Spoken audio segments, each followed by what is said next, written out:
Hello, everyone, and welcome to a special edition of the Monday radio edition of the Gospel of Comics. I'm your host, the Church of Failure, and with me, as always, is trusty co-host Eric McCartney.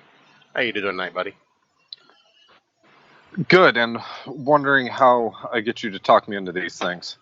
Actually, you talked you into it, I believe. I think I don't know. I delete my tweets that are older than 6 months, so we're coming up on the date that your tweet will no longer be in that. Maybe I should archive that.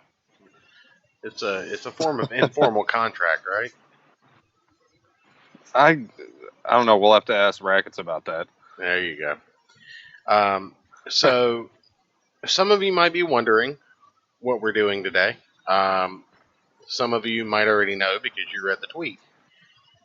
Some of you might be watching the replay and not have any idea what's going on right now. So what we're doing is there are a lot of old public domain radio shows that centralize around comic characters. I'm going to broadcast them until somebody tells me not to. And then maybe even after somebody tells me not to. So we're just going to see where this train leads us. But tonight we have 3 or 4 issues or episodes of The Shadow for you guys. What do you think about that, Eric? I think it sounds fun. And hold on, what the hell? Stop. Okay. All right. Sorry. I'm trying to. We're doing this different than normal, so I'm trying to sync stuff up. Everybody. No, I love old time radio. I I find it super fun, so I'm excited for it. Okay, well, I mean, if that's all you have to say about it, then I guess without Pretty further much. ado, what we're going to do is we're going to play the episode all the way up to the advertisement. We're going to pause it. We're going to talk to you guys a little bit, maybe respond to some chats that we might have missed live. We're going to be in the chat while we view this, but we're going to be muted, so don't expect us to interject very much. If there's something important that comes up, we will pause the episode and address it. No super chats right now, so no need to deal with that. So, unless you guys have any objections, I think we're going to get right into it. What do you say, Eric? I say let's do it. All right. Sounds good.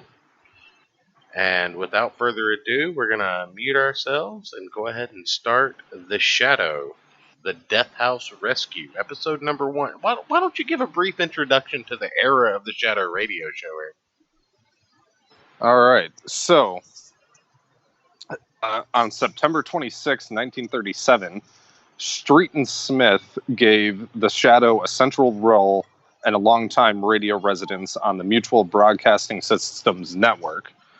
The first show starring Orson Welles, which this should be fun, was titled The Death House Rescue. Orson Welles, by the way, ladies and gentlemen, was the guy made famous for the now infamous War of the Worlds broadcast that supposedly drove several people insane and to murder-suicide. We'll eventually be listening to that on this broadcast as long as we stay up and running. So I hope you guys enjoy. Which would be sweet. How many variations of the Shadow were there before this? Oh, let's see. Looks like 2. Okay. Before this. And this was in 1937 that it started broadcasting, right? Yes. All right. So that's about all the introductions you guys need. Old time 1937 radio, no need for audio, so continue drawing, continue reading, continue writing, whatever you were doing, and get ready. Continue masturbating. Shush. Shush. I am a church. I am sacred. You don't do that here. Well, I mean, you do, but anyway, ladies and gentlemen, we're going to go ahead and start now, and we will be muted. So, like I said, we're only going to interject if it's something dire, but we will be in the chat. So, ask your question, speak your speech, do what you do, and we're happy to have you here. We will see you in roughly 13 minutes.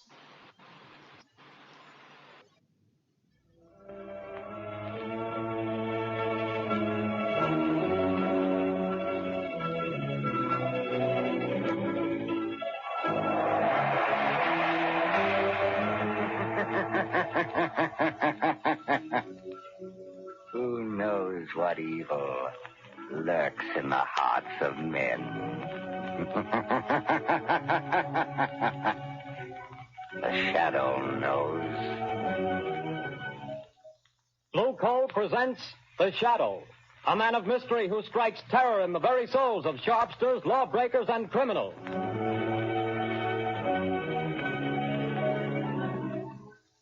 All signs point to a severe winter. Be prepared. If you want to be sure of even, dependable, healthful heat in any kind of weather, insist on Blue Coal, America's finest anthracite mined from the fields of northern Pennsylvania. The coal that is colored a harmless blue at the mines for your protection.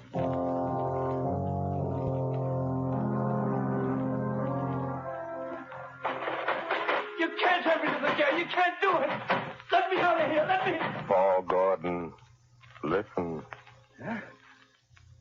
I can't see anybody. Who's that? I am the Shadow. Stop. We haven't much time. We must hurry, Gordon. You're in the death house, charged with murder. Yes, I'm innocent. I'm innocent. But nobody knows it. Take courage, Gordon. The Shadow knows.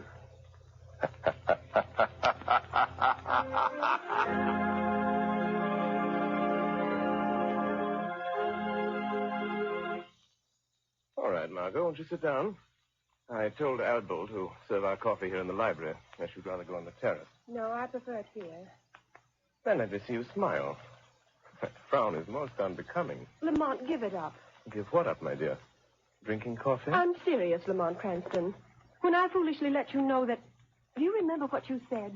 It will be exactly 5 years next week. But there's still so much to do, Margot. Well, then let somebody else do it. Don't you realize that you can't keep on like this forever?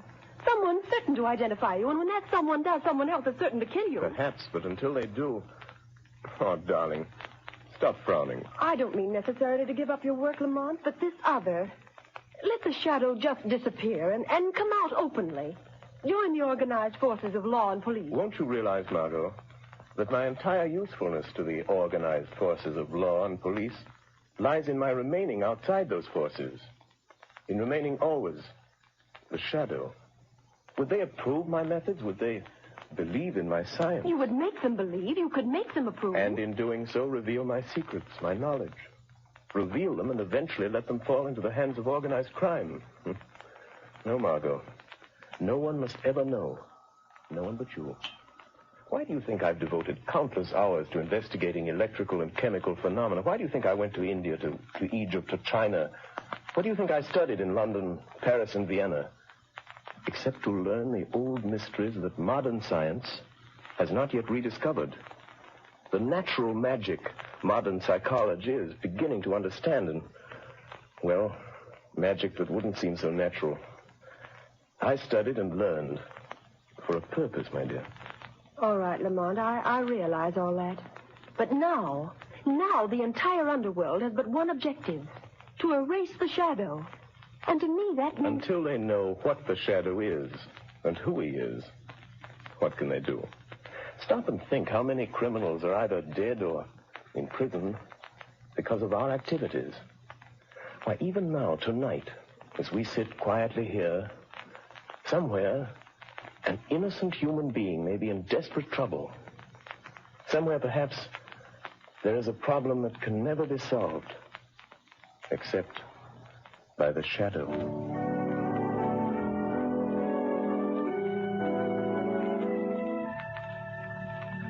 What did the doctor say, Grace? It was good news and bad, too, I'm afraid, dear. Well, whatever it was, dear, tell me. Well, he said the baby could be perfectly well again within a year. Oh, thank God for that. Poor kid. She's had a tough time. Well, what else? Well, this part isn't so good, Paul. She'll need treatments during all that time. Paul, treatments cost money. I know. Well, we'll have to manage somehow. You didn't do a very good job marrying me, dear. Darling. If I could only get a job. I've got my health and I've got brains. But no one seems to want them. Oh, they will, dear. They've got to. You're right about that. We're just about down to rock bottom. I've raised every cent I can on the house and car. There isn't anything left. You and I are still left, Paul. And we've got to take care of Sally. She's our daughter, Paul, and she's got to have her chance. And she's going to have it. Somehow. Tomorrow I'll start out and take anything I can get. Darling, perhaps tomorrow things will break for us. Yes. If only they don't break the wrong way.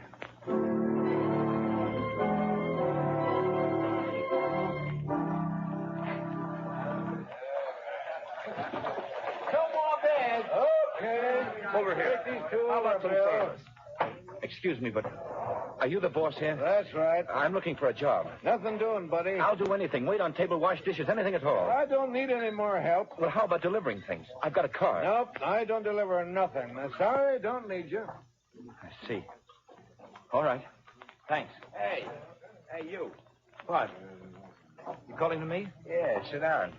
Have a beer. No, thanks. I don't drink. Anyhow, sit down. Meet a friend of mine named Lefty. My name's Red. Look at my hair and you'll know why.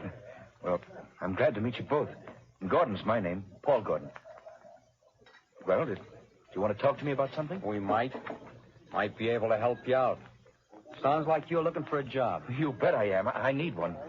You know anybody that could use me? Maybe. We don't know you yet. So far as that goes, I don't know you either. See, Red, the guy's smart. Yeah, maybe too smart. Now, look here, Mr. Gordon. We need a car, and we need somebody to drive it for us. You understand? Well, I've got a car and I can drive. Is it a good car? Has it got speed? I'll guarantee you up to 80. That's not bad. It's not bad. Now, listen, kid. How about meeting us tomorrow morning at 9 o'clock? All right. Where? Well, let's see. We're going to, I got it. Right in front of the other bank. We got to go there first to cash a check. Well, how about $5 a day? That's so. But you remember, be there at 9 o'clock or you don't get no job. Don't worry, I'll be there. I'll be there at 8 o'clock.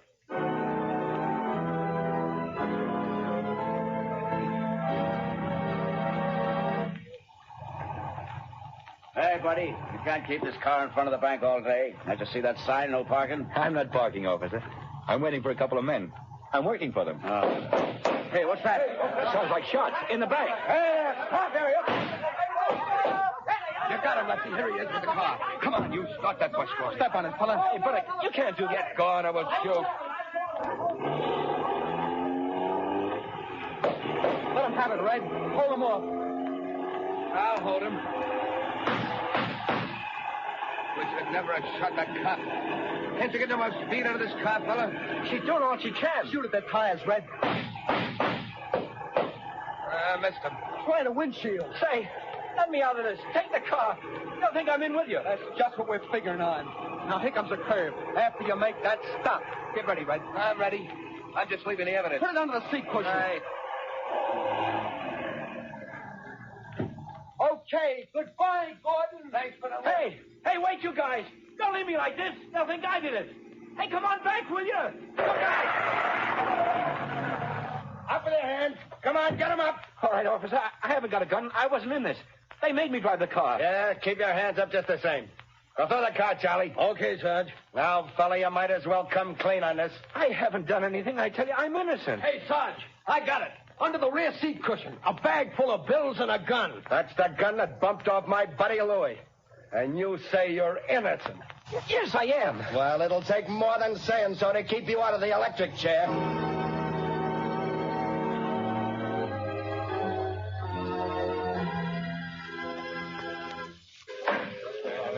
Order in the court. Order in the court. Paul Gordon, the jury have found you guilty of robbery under arms and statutory murder. You have been shown to have had both motive and opportunity.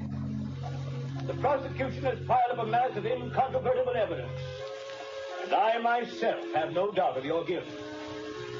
Therefore, in accordance with the law, I direct that you be taken from here to the place from whence you came, and that there you be put to death in the manner stated by the law.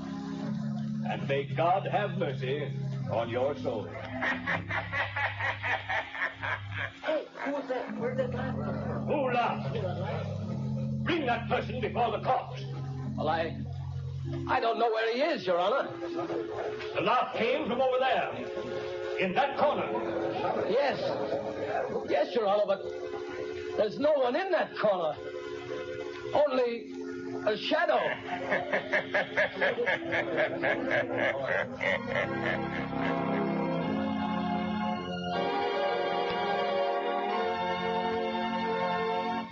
Go to sleep, dear. Mother will be right here in the next room. Oh, God, please help me. Help me. I don't know what to do. Yes? Who is it? My name is Margot Lane. I have a message for you, Mrs. Gordon. You're not a reporter, are you? No, I'm a friend. I've come to help. Oh, then please come in. What is it you want, Miss Lane? Mrs. Gordon, your husband has a friend who's going to help him. Here's $1,000 in cash. Huh? That's for you and Sally. 1,000? Who was it sent this to me? Well, that I can't tell you. But the message with it is not to lose hope. Oh, there is hope for Paul, then. The man who sent this to you never fails. Who is he? Well, that I can't tell you. But, Miss Lane, you know him. Sometimes I wonder whether I do. I love him. But I wonder whether I know him. What do you mean? It's hard to tell whether I really know the man or only his shadow.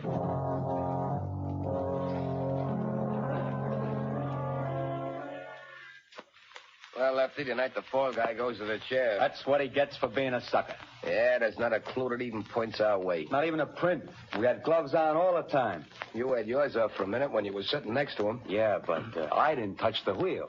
Then we ain't left a clue. You think so? Who said that? You, Lefty? No, I thought it was you. It was I. You cannot see me. Who are you? And where are you? I am here in the room, in the shadow.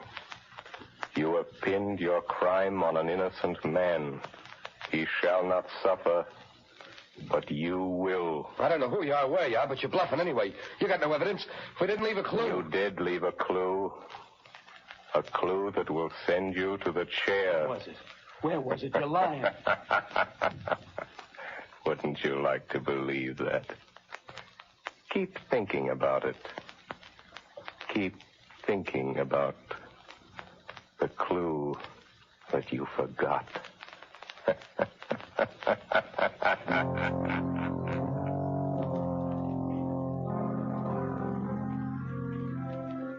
Margot Lane.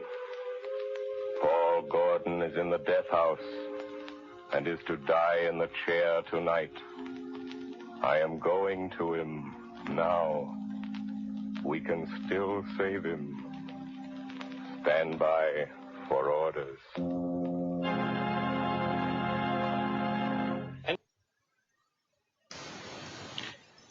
All right, so that was the first half of the episode of the Death House. Hope you guys are enjoying it so far.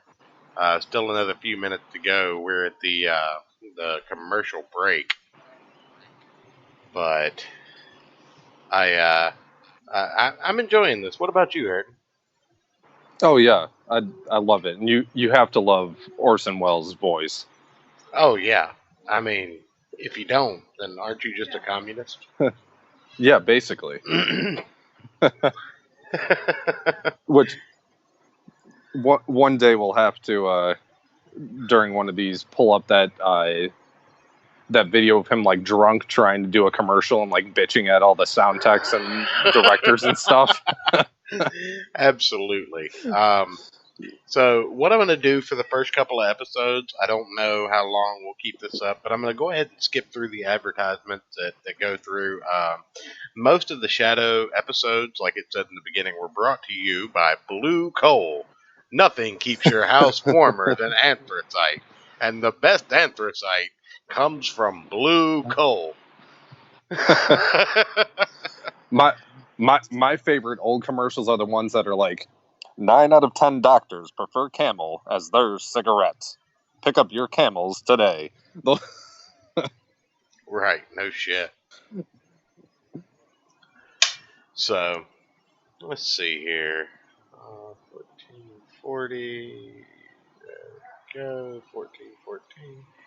Alright, I guess we're about ready to start back up. Let's see. Da S Lobo Comics be better. Him whoop whoop Superman. Whoop whoop Superman. Yes. You know, one of these days we might actually talk about the Last Sun series. That's a graphic audio book. I don't know if there's an actual comic representation of it, but it's Superman, Martian Manhunter, and Lobo. So that'll be interesting to talk about. But That'd be cool. Without further ado, let's go ahead and get back to the episode. All right, we'll see you guys on the other side. All right.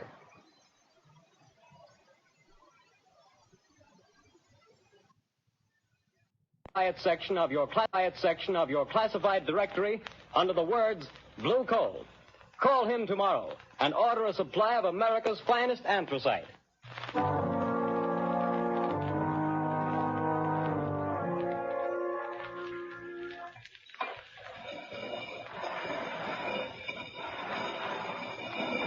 What? Have you got any word from the governor? I'm sorry, Gordon. The governor refuses to take any action. Then I've got to go. Tonight? At 11 o'clock. What time is it now? Almost 10. Is there anything I can do for you? No. Thank you, Gordon. Very well. These guards will move you to another cell. I'll be back in a little while. Ready, Gordon? Yes, Guy. We're just going to move you to another cell. What does it matter? The one you're going to is nearer. Nearer to the chair, is that it? Oh. All right. Let's go. All right, Gordon. Walk to the left. We'll be right here behind you.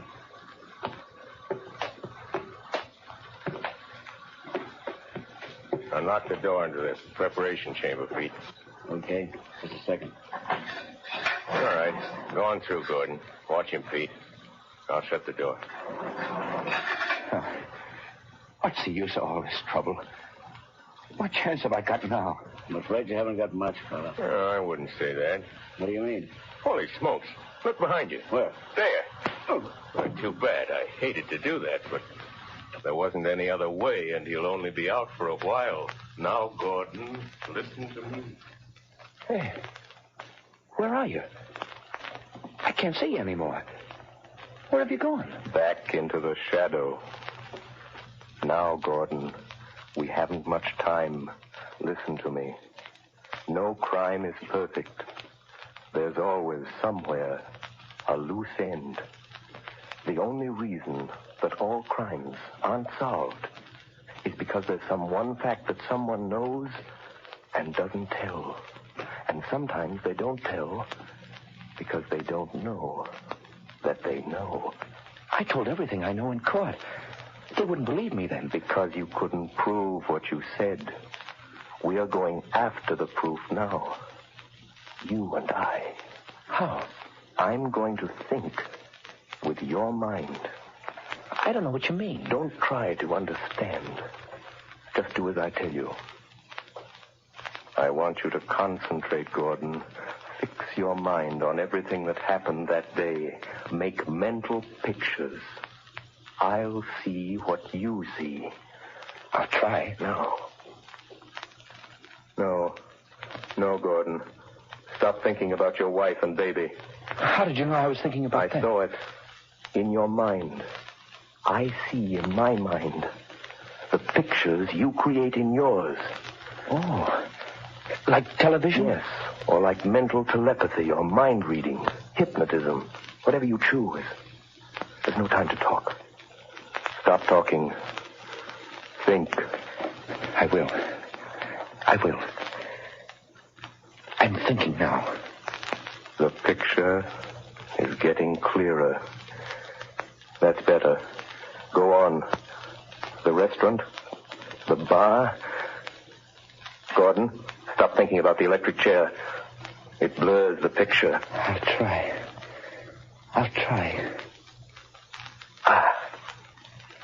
That's better. The car in front of the bank. Yes, I see it. The policeman. The crowd. Yes. Wait a minute. The small man with red hair. He was the one you called Red. Yes. I see him. Crooked nose, short, glasses. I know that man. He's Red Sloan. It's hard to see. I know. Think for your life. Try hard. Yes, you started the car. The other, Lefty, was in front with you. Lefty. See him for me, Gordon. Ah, yes. A scar on his left cheek. Why didn't you mention that in court? I forgot. Never mind. Concentrate. Yes. Lefty couldn't keep you covered with a gun and look back at the same time. What did he do? He reached up and twisted the rear view mirror. Now we've got it. That's the loose end. That's where his thumbprint will be. Gordon, now I can save you. You've told the truth. You didn't know you knew.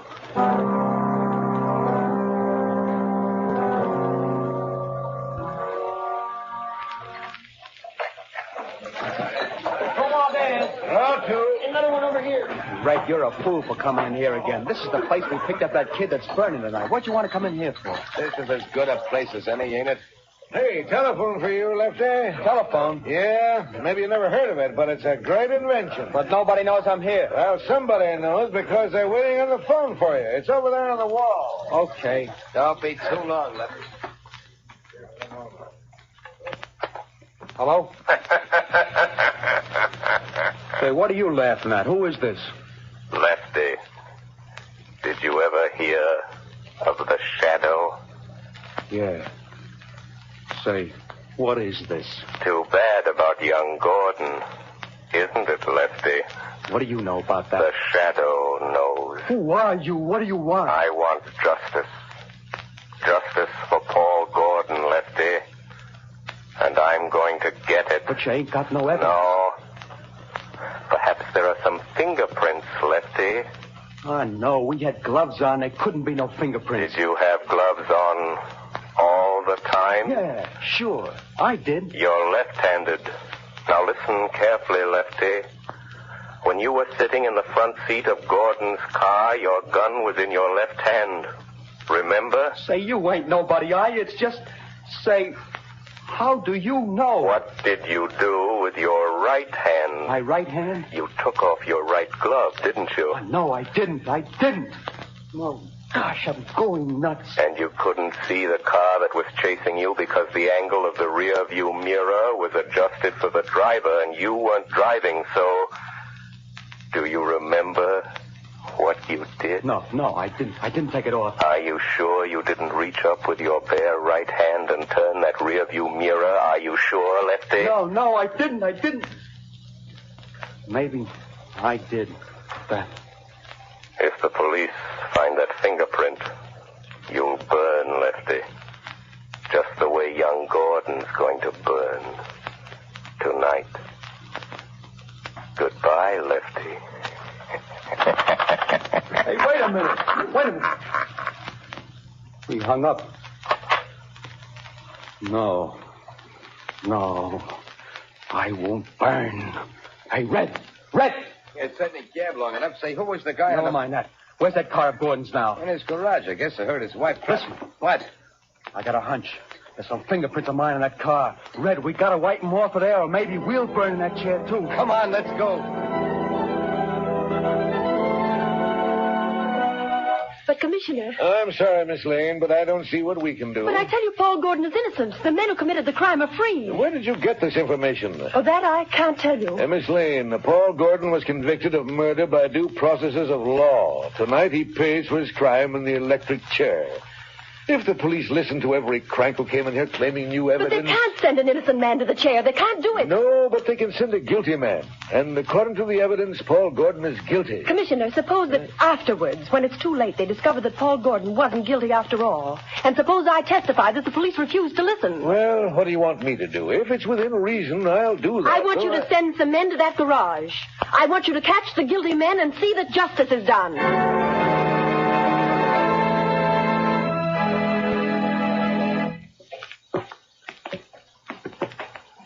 Gordon, I'm frightened. Brace up, Gordon.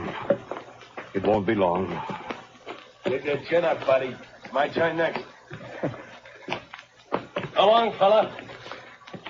Good luck. Goodbye, kid. Where is he? He promised to save me. Who, son? I don't know. It was a voice. Just a voice. He said he'd stand by. Now, steady, old man. Don't lose your nerve, Gordon. Open it up, men. No, I won't go in there. I didn't do it. I didn't kill him. I didn't, I tell you. He said he'd stand by. Warden, wait. Only a few minutes more. Just a few minutes. Don't take me in there yet. No, wait, please, please. He said, please wait. Easy, Gordon. I'm sorry. But if I go in that door, I'm gone. It'll be too late then. Take him in, men. No, wait. Oh, where are you? Where's that voice? Where did he go? Please come back. Warden! Wait a minute, men. Well, what is it? Warden, wait. The governor's on the phone. He says stop. Hold up everything. What'd the governor say? He wants to talk to you on the phone, Warden. He says don't electrocute this man. They've got the other two guys in Gordon's garage trying to rub out some fingerprints. One of them was shot and died. But before he died, he spilled it all. This fellow didn't do it. It was a frame-up. Oh, thank God he got me in time. Gordon! Did you hear that? Yes. Yes, I heard it. That voice said he would. I'm free. You're not going to electrocute me, Warden. You're not. No, Gordon. The governor saved you. Governor? No, it wasn't the governor. It was somebody else. Or something else. But what do you mean, Gordon? Who saved you? I don't know. It was a voice. Just a voice. I never really saw him. He was only a shadow.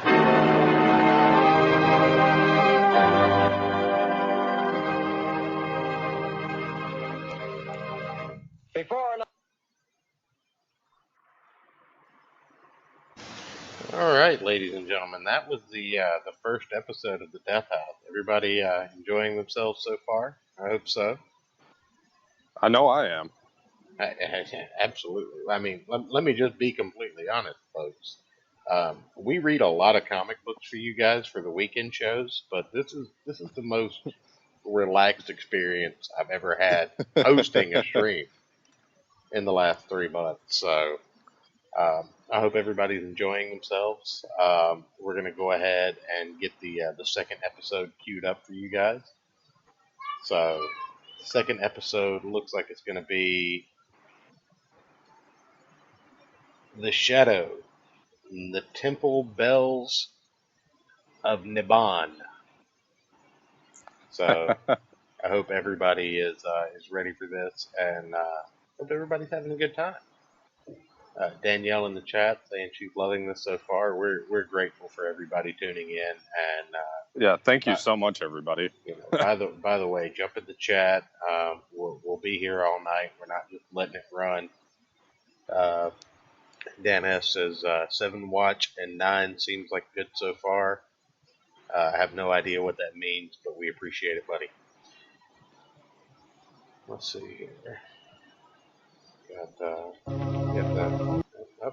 not yet. Nearly there, folks. Yeah, if everybody's having a good time, if there are any problems or any audio issues, just let us know, and we'll be right here. So let's go ahead and get ready for the Temple Bells of Niban. This came out in 1937 as well.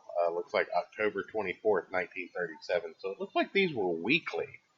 One thing is that people used to gather together around weekly at the radio to listen to these things. It wasn't like it is today where everybody has their own personal media device in their pocket. So definitely appreciate this for what it is. But, we will see you guys in about 12, 13 minutes when the next ad pops up. Until then, I know what evil lurks in the hearts of men. And the shadow knows.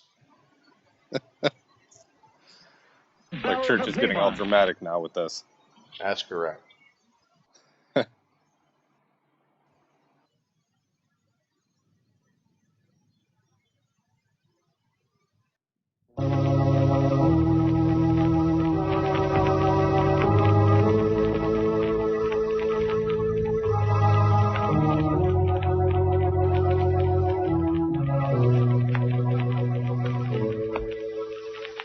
Who knows what evil lurks in the hearts of men?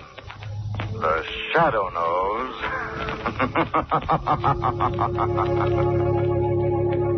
Blue Coal presents The Shadow, the man of mystery who strikes terror in the very hearts of sharpsters, lawbreakers, and criminals. Today, the Temple Bells of Niban.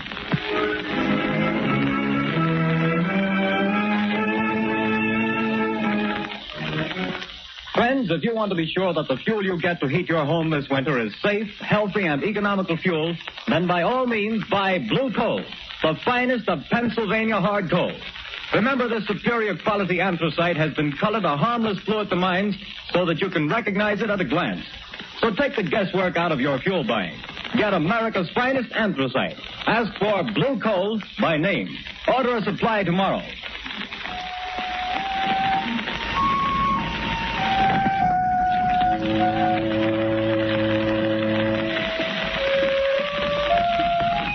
The bells, Shadow. The bells of Niban. They will reveal you. Your third mistake, Sadi. And your last. No, it is your mistake and your last.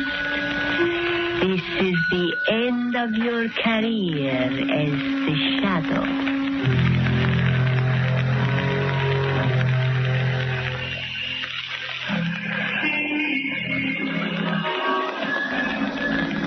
Margot, we'll make this a large evening. A couple of hours at the Club Caliph. Does that intrigue you? Lovely, but not too late. I have an appointment at 10 in the morning at the Women's Club.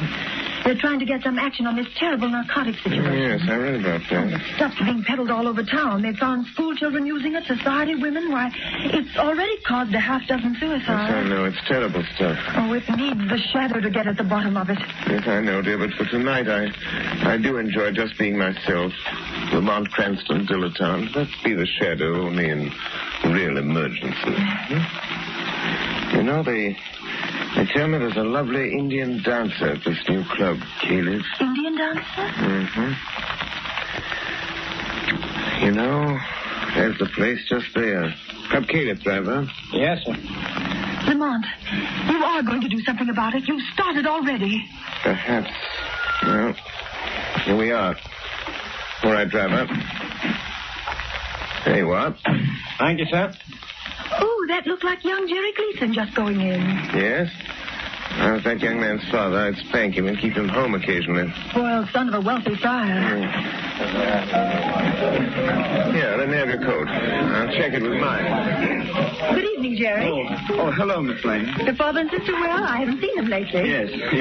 I'm sorry, but I can't wait right now. I've got to see someone, and it's important. I'm sorry. But, Jerry. Hello. What ails young Gleason? I don't know. He seems awfully upset about something. He doesn't look well either. Pale and shaky. You're right, he doesn't. Something curious about that boy. Well, let's go in. May I show you to a table, sir? Take this table by the dance floor, thank you. Oh, there's someone getting up to speak. We seem to be just in time for the main attraction. Apparently. Ladies and gentlemen, we take pleasure in presenting the fascinating and beautiful dancer of the Far East, Sadi Bel Ada. For our first number tonight, she will give you the dance of the cobra. Sadi Bel Ada.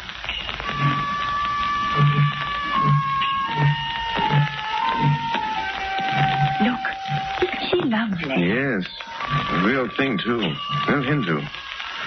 It's odd, you know. Goodness. Look, she's taking a snake out of that wicker basket. A live cobra. Oh, heavens. You know, the cobra is connected with the old Indian mysticism, the most ancient of magic. See how she quiets the snake, makes it sway to the motion of her hands. It's a form of mesmerism. We've never improved on that with all our modern psychology. I hope its fangs have been removed. Well, they undoubtedly have. Oh, this is the one they call Sadi Bel Ada. Jerry Gleason with that strange look in his eyes. An epidemic of narcotic smuggling. Sadi Bel Ada. Oh, how graceful she is. She keeps looking over here, Lamont. Yes. It's coming this way. Well. Souvenir for the beautiful lady, sir. Oh, a bracelet. Thank you. Bismillahirrahmanirrahim, fair lady. Ah, you know the tongue of Mother India, sir. Only enough to make a small prayer. Only enough for that. Sadi Bel Ada. It is good sometimes to know a small prayer. Just in case of an emergency? Yes. You are very wise, sir. In case you should meet someone who could destroy you, sir. I see. Cela. Just what did she mean by that? I don't know exactly. Funny sort of thing. She seems to know something about me. I'm trying to recall where I've seen that face.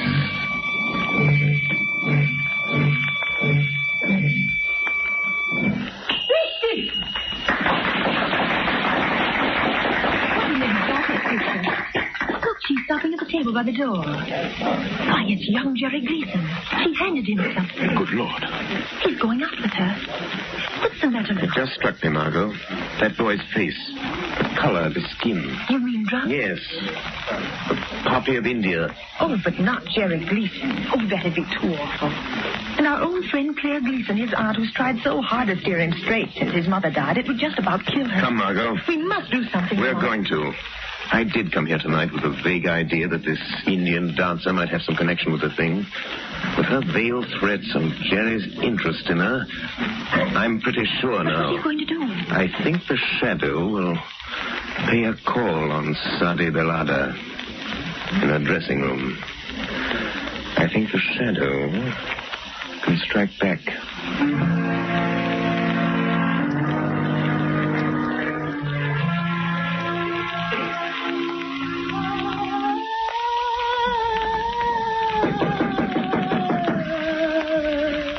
Come in. Sadi, can anyone overhear us here in your dressing room? Oh, no. What do you want, Alexis? A message from the captain. What then? Tomorrow is the day. The police are getting closer. We sail tomorrow night at 8. I am not afraid of the police. But there is somebody else I am not sure about. You took care of Jerry Gleason? I gave him his medicine and sent him home. But you bring him tomorrow night? Do not fear, Alexis. Jerry will be with me when we sail. I have a way to let him know. Good. But the air blows from that window. Close it, Alexis. Too bad we have to terminate. The grand success of Sadi Bel Ada and the Club Caliph. Yes. But as the Americans say, Business is business, yes. And we still have a small business with the rich papa of Jerry Gleason. No doubt the richest part of our business, sweet Sadie. The rich man will pay well. Who laughs? Where are you? Speak. I am here in the shadow, but I'm afraid you can't see me. Speak. And say who you are. Have you never heard of the shadow? Oh, the shadow? So it is you. Have I not somewhere in the past seen your face and known your name? I think so. Did you enjoy yourself tonight? I warn you, Sadi Belada. Leave the Gleason boy alone. The boy to whom you give the evil drug. I have no fear of you, Shadow Side. I hold a greater power. I hold the power of the temple bells of Niban. You command the temple bells of Naban, do you? Yes. Either you lie, or you desecrate a great gift. Put your strength against mine, White Effendi, and you will see how I desecrate that gift. I can cast your little spells aside and make them nothing. I can kill you. Kill me? The shadow, Sadi? Yes. If you dare to come to me again. Will you come? Who could refuse such an invitation? Especially when made by so charming a lady as yourself. Yes, I will come. And be sure you don't mistake my voice when I do come. Sadi Belada.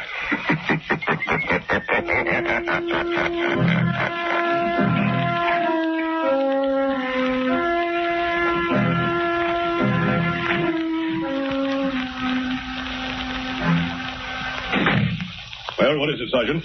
Excuse me, Commissioner. Old man Gleason is outside and insists he's got to see you. Gleason? You mean Andrew Gleason? Sure, the big Wall Street banker, friend of the mayor. Shall I let him come in? All this name deficiency word doesn't do any good. I want to see you, Commissioner. All right, Mr. Gleason. What the devil is this town coming to? Well, if you'll tell me what you're getting at... My boy is what I'm getting at. He's lying home there with the worst case of delirium tremens I ever saw. Spent the night sopping up liquor in these rotten honky-tonks. Mr. Gleason, if you think the police department's going around playing wet nurse to all the spoiled kids in this town... is this what you came to see me about, Mr. Gleason? It certainly is. Well, I happen to have more important things on my mind right now. Then you better get this on your mind. Because if you don't, I'll see to it that there's somebody here who does. And I can do it. Good day to you.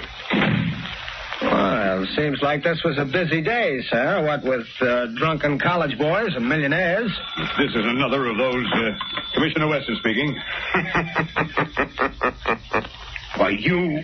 Don't lose your patience, Commissioner. The shadow has information that may help you. Young Jerry Gleason is becoming a drug addict. What? Yes.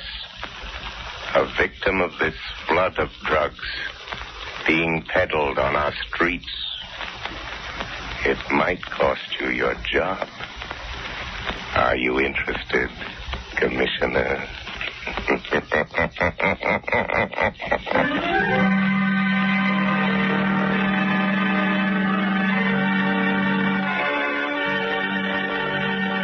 Ladies and gentlemen, while we're waiting for the shadow to return... Oh, so how you guys doing? Everybody still having a good time here? I hope so. Oh, I'm having a great time. Are you? That's awful. Wait, hold on. Okay. Man, this 2 different headphone setup thing is fucking me up. You're just not accustomed to it yet. I'm wearing 2 headsets, so I mean, you know. I've got you in my left ear. I've got the chat in my right ear. Eventually, I'll figure out how to do call-ins, and then we'll get really fucked up. Oh, jeez. That sounds like a great idea. Absolutely. I mean, 100% chance to get our channel moved. But don't forget, ladies and gentlemen, blue coal is the best way to heat your home in the wintertime.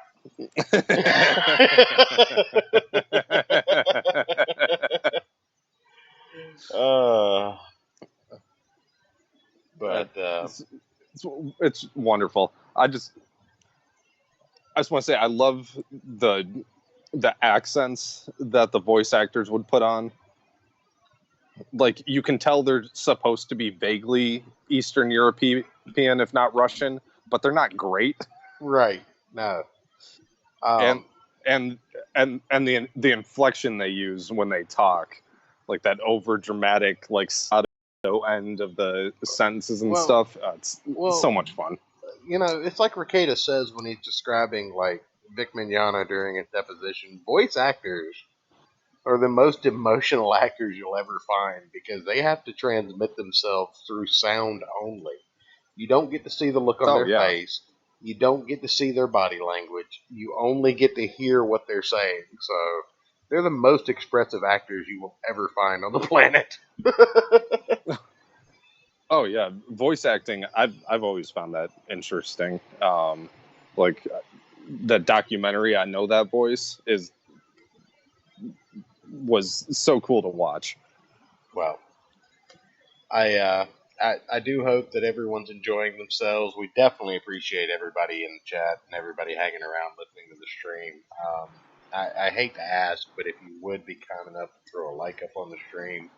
If you're not already, please hit the subscribe button. Don't hit the bell if you don't want to. We have a pretty set schedule. Usually on the weekends we're going to play around with a Wednesday show that's much similar to this format, but we wanted to do a pilot run with you guys before we just went hog wild on it. So yeah, you guys got some exclusive content right here. You should feel lucky. Well, I don't know about all that, but hopefully everybody is about ready. Honored. You should be honored that they're in the chat. Anyway, I'm going to go ahead and hit start back on this episode. So we'll finish up the Temple Bells of Niban.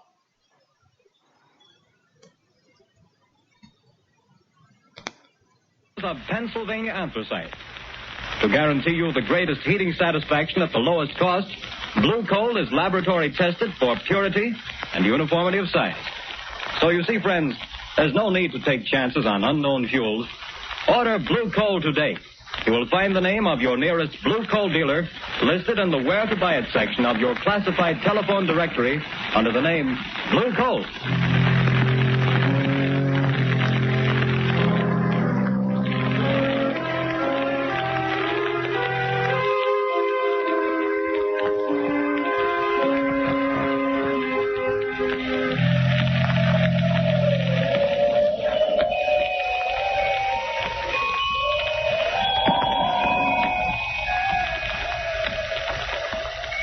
Margot?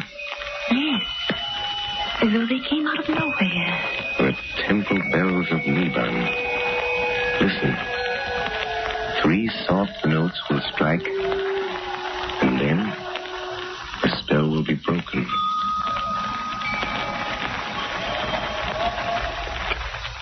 They're gone.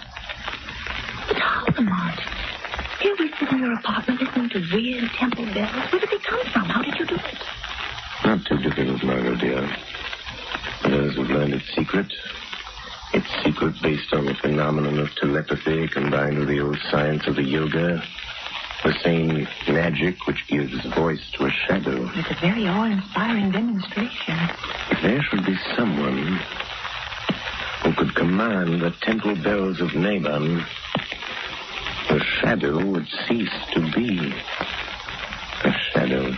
You mean they could see? Yes. At the last stroke of the bell, I would be only what I am. Lamont Cranston. My magic invisibility, so to speak. spelled by this greater power. And you think there is someone with this power? I'm not sure. Years ago, in India, a yogi priest, keeper of the Temple of the Cobras at Delhi, taught me the ancient mysteries. He taught me the mesmeric trick that the underworld calls invisibility. There was a small girl, his niece, who used to sit and listen, staring up at us with her round, dark eyes. She was very clever. Clever. I've often wondered what became of her. But the Cobras. You don't know the Indians out there at the club camp. I'm not sure, Margot. I'm not sure. Oh, but this worries me, Lamont. Aren't you going into dangers too big for you? Don't worry about me, Margot. Worry about the boy and all other poor, miserable wretches that toil to this awful drug traffic. Is young Beeston safe? Yes, his father made him go to bed. They thought he'd been drinking too much. Well, guess it's time I got busy. Have you found out anything else? One or two things. In Sadi Delata's dressing room, I found a note signed by Captain Marlin of the freighter Albore Castle. I think there's some connection there. I'm going to find out. First, though, I'm going to the zoo. The zoo? Yes. Yes, I want to borrow a decorative little reptile from my friend the curator. He's usually very obliging. Open that door. Look. Hanging from the door now. Snake. Don't touch it. It's all right. It's a dead one. There's a note with it. So, she's not bluffing. She does know who I am. Oh, Lamont, I'm frightened for you. What does it say? It says, dead cobras are better playthings than live ones. Was I mistaken? Then it's not about. Oh, Lamont. Margot, it's a challenge. But the bells. The bells of Niban. Oh, I'm afraid the shadow this time will get beyond us. We shall see, Margot. We shall see who is stronger. Sadi and the bells of Niban, or the shadow and the snake.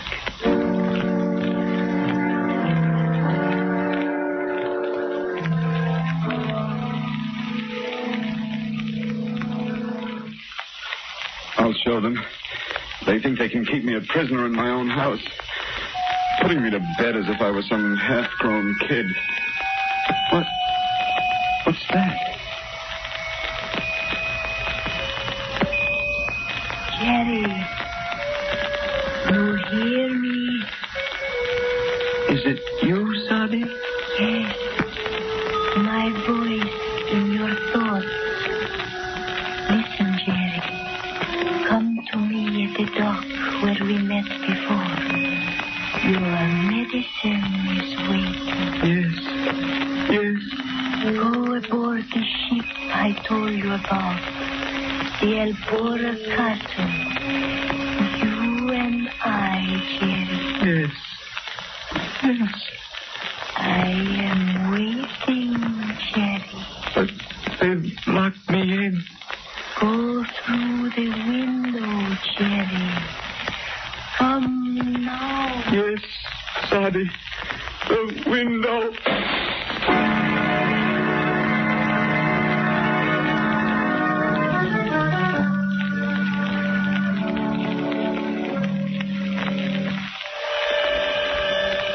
Margot Lane, stand by for orders. Jerry Gleason has escaped from his house, but I have followed him to the waterfront, and I know where he's going. Get word to Commissioner Weston. Time is short. I accept Sadi's challenge. Send harbor police to the freighter Albore Castle, which lies in the harbor just off Bay Ridge shore, ready to sail. Hurry, Margot.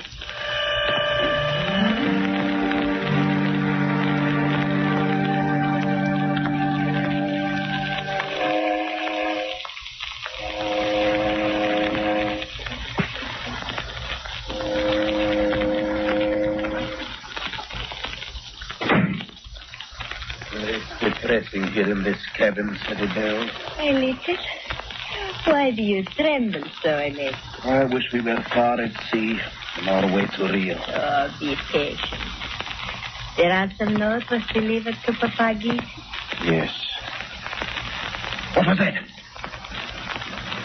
There is nothing. Oh, it's you, Captain.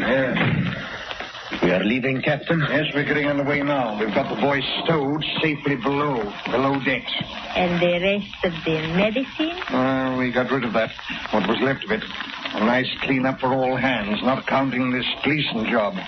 That'll net us another 100,000 or nothing. Oh, we're fixed whichever way the dice roll. And after that, we live like kings without a care, yes? Not even a conscience to bother you. What? Sadie, he has come. I was afraid. Who said that? I did, Captain. So you're the one with your trick ghost talk and magic, eh? I'll make a shadow out of you soon enough. Not that way, Captain. No? Here, lock that door, Alexis. It is locked, Captain Malin, but the porthole. No one can get through those, not even a shadow. Save your laugh, whoever you are.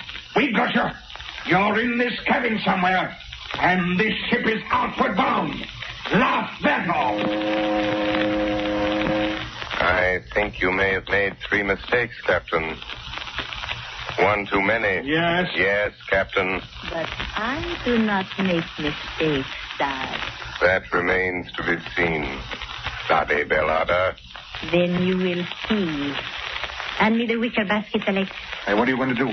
Yes, Sadie. I call the temple bells of Niban, Captain. The shadow has the power to blind your eyes. A trick he learned in India from a yogi who was my uncle. But I have a better trick. When the last bell sounds while the sacred cobra dances, you will see the shadow only as a man. Be ready to shoot, Captain. I'm ready.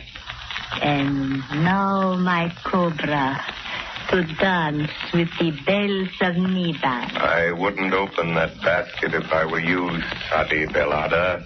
You watch my pretty cobra, son. He may find you even before the captain's bullet. You will die just as quickly. Dead cobras are better playthings than live ones. Bismillahirrahmanirrahim. Make your small prayer, child.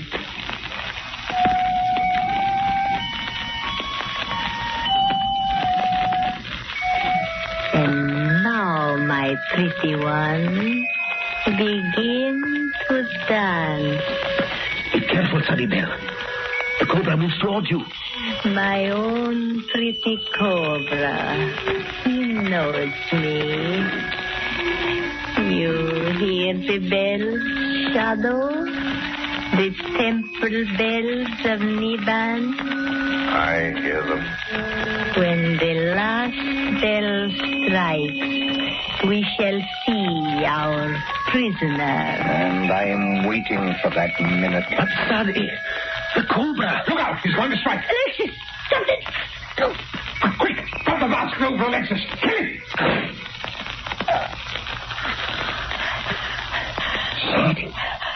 Sadie. The shadow warned you, Sadie Bellada. You take credit for this too, do you? No. Sadie should have known it was not her cobra in the wicker basket. It was mine. He's dead. What's that? Who is it? Captain Allen, the police, the border. No, please, Captain Malin, you do not shoot. Stand again! Drop that gun. I'll fix him. Put the bracelets on both of them, Sergeant. Right. Dope smugglers, kidnappers, and from the looks, murderers. This time the police were too smart for you. Oh, decidedly. Huh? Who's that? Thanks for coming, Commissioner. You were very helpful. The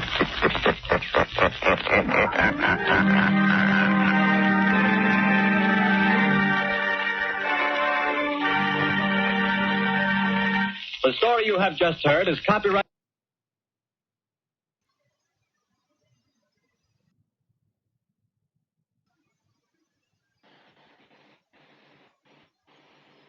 So how's everybody doing?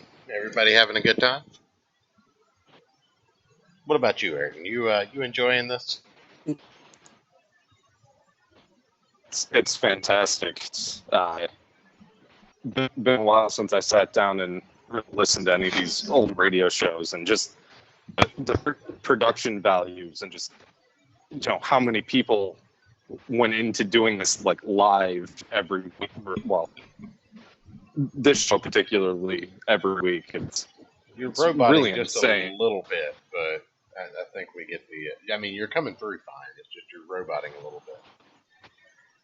But yeah, everybody seems to be enjoying it so far. We got episode 3 coming up for you guys next, so I hope you're ready. I do hope you're ready. And what is the title of this? Episode 3 is The Three Ghosts, appropriately. Now, I don't know if these are all in sequential order. I'm going to absolutely try and get every episode that I can for you guys. For as long as we can do this, I'm going to make sure that we have as many episodes as we can. And there's not a lot of continuity between these episodes, so it's not necessary to play them in order, but I'm going to try and get them as close to sequential as I can. Right now, we've got the last 3 episodes that we played for you were from September 26th, October 24th, and October 31st. So it seems like we're missing 2 or 3 episodes in between the first and the second. But on short notice, it was as close as we could get. So, Yeah, unless it was bi-week, because that was a common thing back then as well for these. y'all don't drink or smoke enough to really enjoy, but I hope you're having a good night. Sir, do not defame me in my own chat.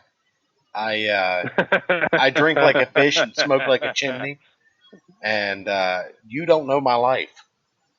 And my man here is a tobaccoist that drinks Guinness, so careful now. Yeah, watch yourself. I'm already drinking You're gonna mixed come up drinks, but I'll start into our. Yeah. Into our.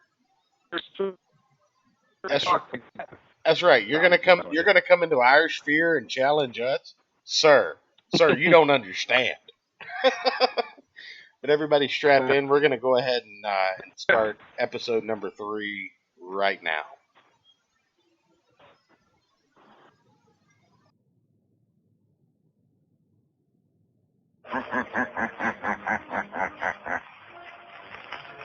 Shadow knows.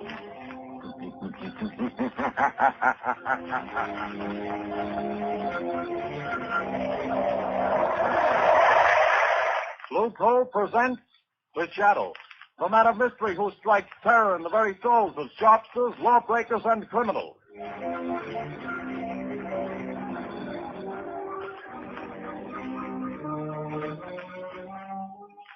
Friends, there's no longer any need for you to rely on guesswork when it comes to buying fuel. Now you can get the best fuel for home use, and know it at a glance, too. For Blue Coal, the finest of Pennsylvania hard coal, is colored a harmless blue at the mines for your protection, so that you can identify it instantly. To be sure that the fuel you buy is a safe, healthy, economical fuel, get America's finest anthracite. Ask for Blue Coal by name. Order your supply tomorrow.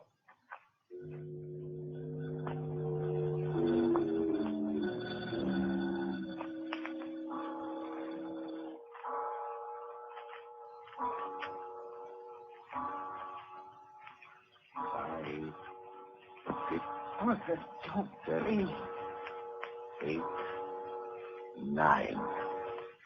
This is the hour, my dear. I can't stand it, I tell you. Always at 9 o'clock it comes.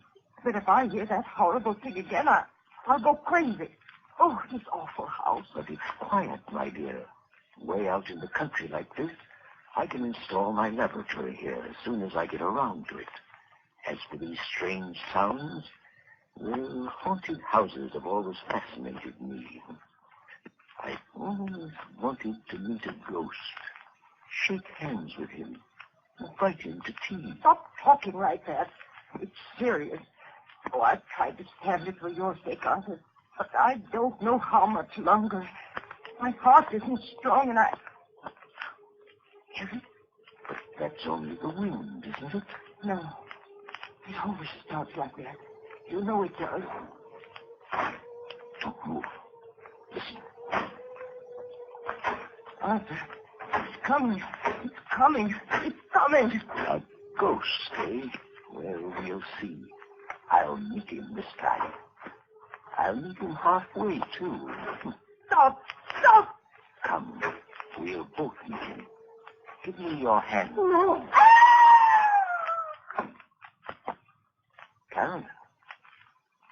Carolyn, it stopped.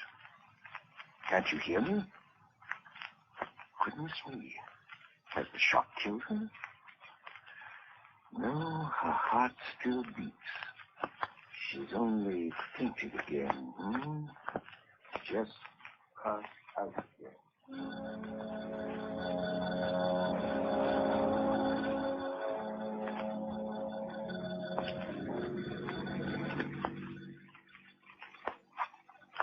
Turn the next corner, Lamont. It's that big house set on the hill. May I ask, Margot, the reason for this late call on Carolyn Sneed? I'd like to know what's the matter with the poor woman.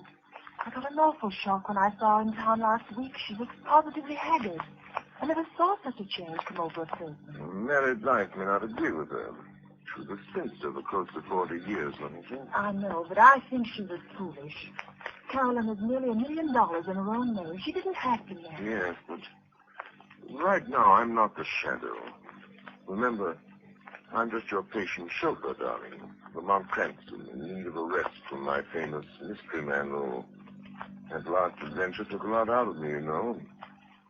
Well, a marriage problem is hardly... Seriously, though. Nobody knows anything about this man she married. He came into town 6 months ago, met Carolyn in some accidental manner at the county fair, and proceeded to rush her off her feet.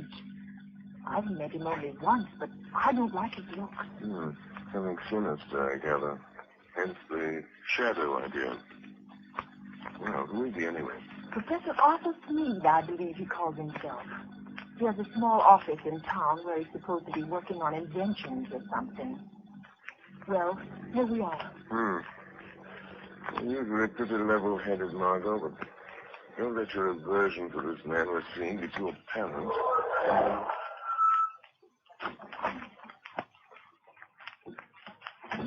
Dreary place, isn't it? I don't see any bell. I guess you're supposed to use the knocker.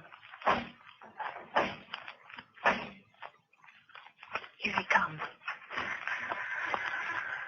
Well, who is... Oh, Judas Lane. Yes. Good evening, Professor Sneed. I hope we aren't too late. Too late? Too late for what? Why, I phoned Carolyn that we'd drop in just to say hello. Well, she didn't tell me. Carolyn isn't feeling well at the moment. I'm sorry. Good night. Oh, but please, I only want to see her for a moment. That is, unless it's something really serious. Well, it isn't as serious as she pretends to think it is, but, well, come in. Thank you. This is my friend Lamont Cranston. Come in. I'm very happy to see Mr. Cranston. I've heard a lot about him. How do you do? You say Carolyn is ill? She didn't mention it when I... It came on suddenly. She's been in a nervous condition lately, but it's mostly imaginary. I made her go to bed. Well, would it be all right if I saw it? I suppose so. Go on up if you like. Well, thanks. I'll only be a few minutes, Lamont. What seems to be the trouble with your wife, Professor Sneed? Oh, she's run down, I guess. Frightfully nervous. She has some absurd notion that this place is, well, haunted. haunted? It's only the wind, of course, and the creaking of an old house. Ghosts. She keeps talking about ghosts. And I can't persuade her that there are no such things. Of course, old houses have a habit of getting themselves haunted, Professor. As for myself, I'm not so sure there aren't such things as ghosts. But surely, Mr. Cranston... Oh, not the conventional sort, perhaps, but... I mean people's spirits. Souls, whatever you want to call them. Haunting the places where they've been unhappy. Very interesting, I'm sure. But a lot of tosh. I put no stock in it. No? I'm just noticing that rather rare book on the table, Professor. Neuroses of Death. What? If you're interested in that, I'm sure you must be interested in ghosts. I understand its morbid analysis of the factors of violent death are quite interesting. What do you know about it? Oh, I read all sorts of things, Professor. Professor Sneed. Oh, yes, Miss Lane? Carolyn wants her sedative. Oh, yes. I'll go up and give it to her. Did you find her comfortable, Miss Lane? I think Carolyn is seriously ill. Yes, but more nerves than anything. Excuse me just a moment, won't you? Lamont, there's something wrong here.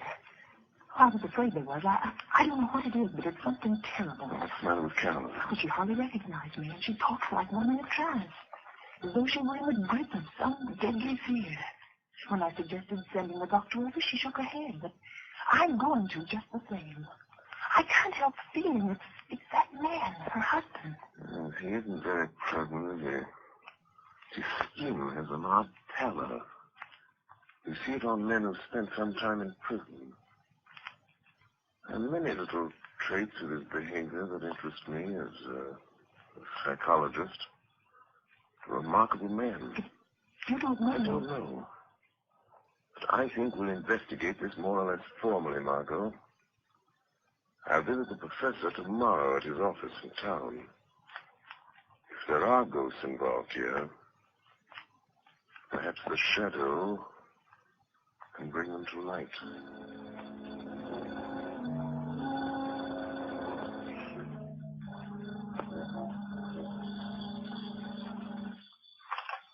Hello? Yes, Carolyn.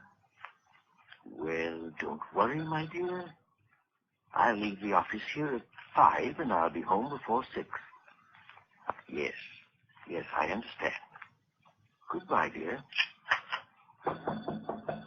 Well, who is it? Is that you, Miss White? Who's opening that door? Don't get up, Professor. I'll close it after me. What? I thought I might find you in. Who said that? Who are you? Your conscience speaking, Professor. Or have you a conscience? I'll show you what I've got. Don't excite yourself.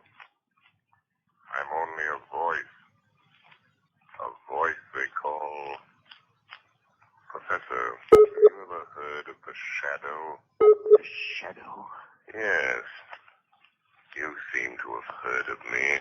What do you want? I've come to warn you, Sneed. Warn me? Warn me about what? I know what you're doing. What?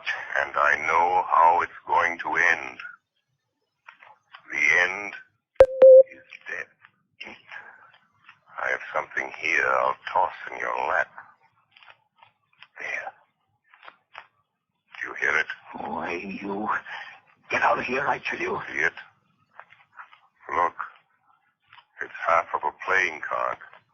The ace of spades.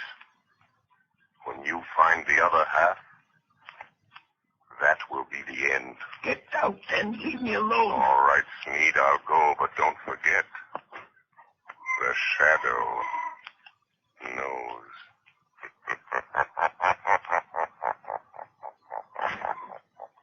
Trying to frighten me with his tricks. Oh, coming back, are you? Oh, it's you, Miss White. There are 2 gentlemen here to see you, Professor Sneed.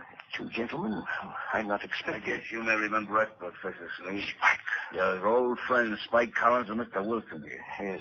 Yes, of course.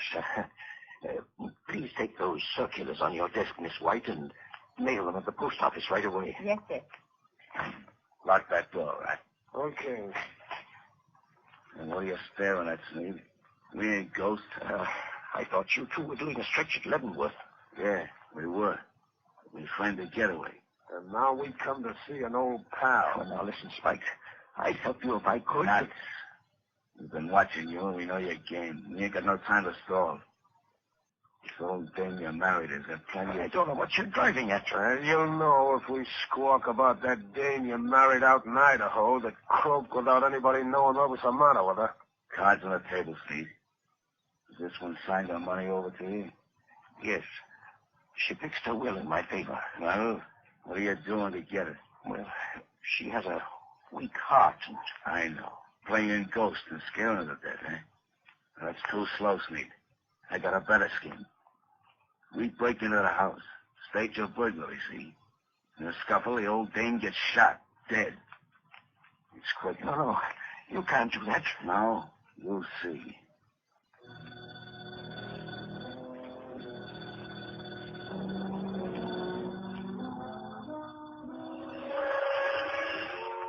Spike Collins. Spike Collins. Wake up. Spike Collins. What? Who's that? Just a voice, Collins. The voice of your own thoughts. Coming to warn you. No one but you can hear me. Your friend Sneed is going to double-cross you tonight. Sneed is going to double-cross you. It's your move. Be there to prevent him. Be there in time. 6 o'clock. Be there.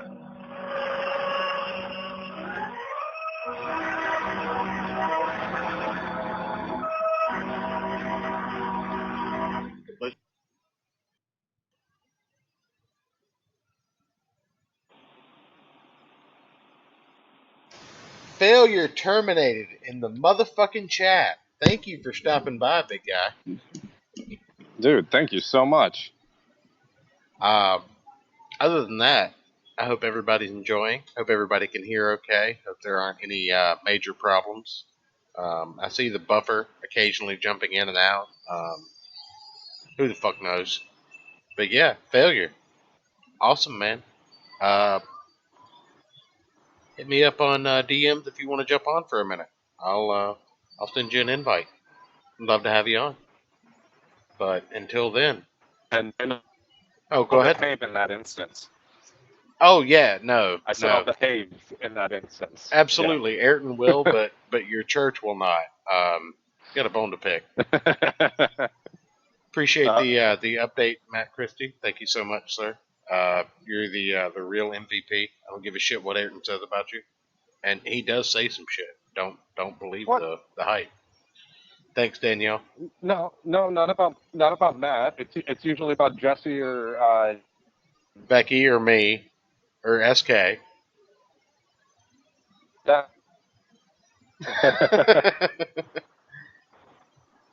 All right, man. Well, we definitely appreciate having you on, and anytime you want to jump on. Hey, Killing Joke, how's it going, man? Appreciate you both stopping in for a minute. We're gonna go ahead and get back to it, so we will end the advertisement for Blue Coal, the finest anthracite.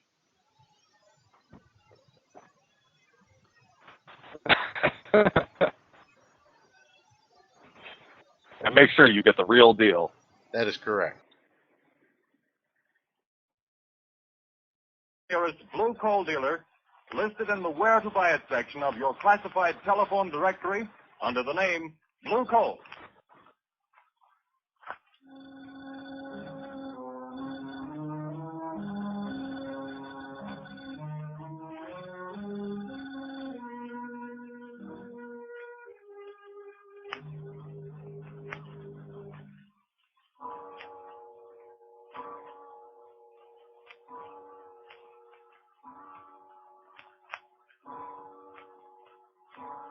Are you comfortable in that chair, Carolyn? Yes, thank you, Margaret, dear. And I do appreciate your coming out here and staying with me. I'm glad to do it. But it's 6 o'clock. Your husband ought to be coming home pretty soon, shouldn't he? He phoned just before you got here and said he was starting. He seemed very agitated. Oh, he's a strange, unaccountable man sometimes. There are things about him I don't seem to understand. Yes, I know, dear. He has the car, I suppose? Yes, he's driving. He's probably on his way now. I've got to think of something. I know. We leave town. You're driving rather recklessly, Smead. You again. I'm going to haunt you. Try to forget that I'm here in the rear seat. If it annoys you. No, don't look under the seat.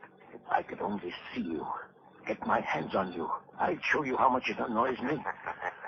Shut up. I'm the voice of your conscience, Smead.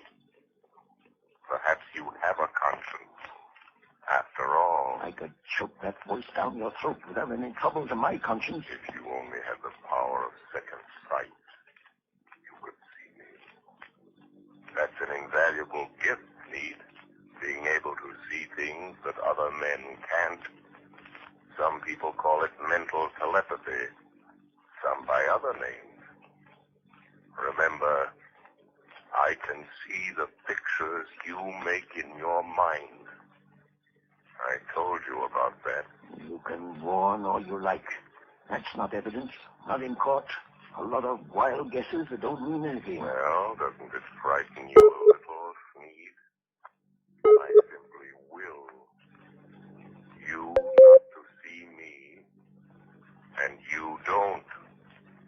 Careful. There's a truck coming down the road. Better sound your horn. Good Lord, the fool's taking up the whole road. Going to hit you. Look out! It's gone. There wasn't any truck there. No. I willed you to see it. And you saw it. No truck at all. Just hypnotism. Gosh, I'm having hallucinations. But that's the way to dispel hallucinations. Drive straight through them. Be careful. We're near your house. And this old mill road is tricky. What about it? Look, Smead. There's a man in the road ahead of you. There is, eh? Really? Why, it looks like one of your two pals that called on you today. I knew he would be here, Smead. Really? You're going to hit him if you don't watch out. More of your hallucinations. You think that I'll believe you again, don't you? Well, I won't. Look out! I hit it. This time, it was no hallucination, Smead. He was in front of you.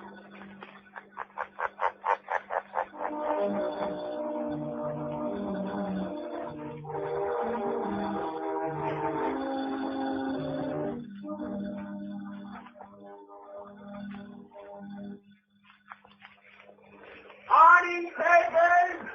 Morning, papers! It's Tommy Spike Cullen, found dead last night on the old mill road. Spike Cullen, wanted by the police, found dead. Yes, son. I'll take one. Yes, sir. What's all about it, Mom? Found dead on Old Mill Road. But that's out of the same place. Yes, I believe it is. Notorious criminal struck by automobile and killed. He was certainly struck by an automobile. I wonder if Smead knew anything about it. He acted very strange when he got home last night. Strange? What way? Well, he was pale and shaky, and he hardly seemed to know I was there. He told Karen that he'd had a message from out of town, and they'd have to pack and leave. Oh, did he say when? They thought they could get their trunks and things ready by this afternoon sometime. You're not going to let Carolyn go with him, Lamont. Not if I can help it. Let's see. A little after 9. I imagine Commissioner Weston is rather startled by the morning's news. I think I'll have a word with Commissioner Weston.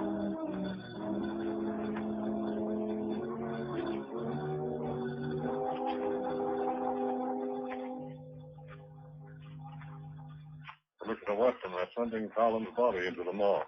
You went out there this morning and checked all details, Captain? Yes, sir, I did. And whoever hit him certainly smashed him up good. His face was all out of shape and couldn't recognize him. But we found these in his pocket. Now, let's see. A letter from his girl out west, looks like. Insurance policy. Library card of Leavenworth Penitentiary. And this ring, sir, that Collins always wore, with the figure 8 on it. Oh, yes. Well, it's a good job done, whoever did it. Tag that stuff and file it. Yes, sir. Let me know when the wagon gets here. Yes, sir. Police Department, Commissioner Weston speaking. Good morning, Commissioner. This is your good friend, the Shadow. Oh, yeah? Well, what the blazes do you want? To be of a little assistance, as usual. Yes, I see. I'm getting tired of this rigmarole, though heaven knows things happen when you phone. And what's the assistance today? Why didn't you investigate the ghost that haunts Sneed House, Commissioner, on the old Mill Road? Well, you missed up on that one, Mr. Shadow. I don't put much stock in ghosts, but we went out there and checked up, searched the house. There's no evidence. No? Go again today, Commissioner.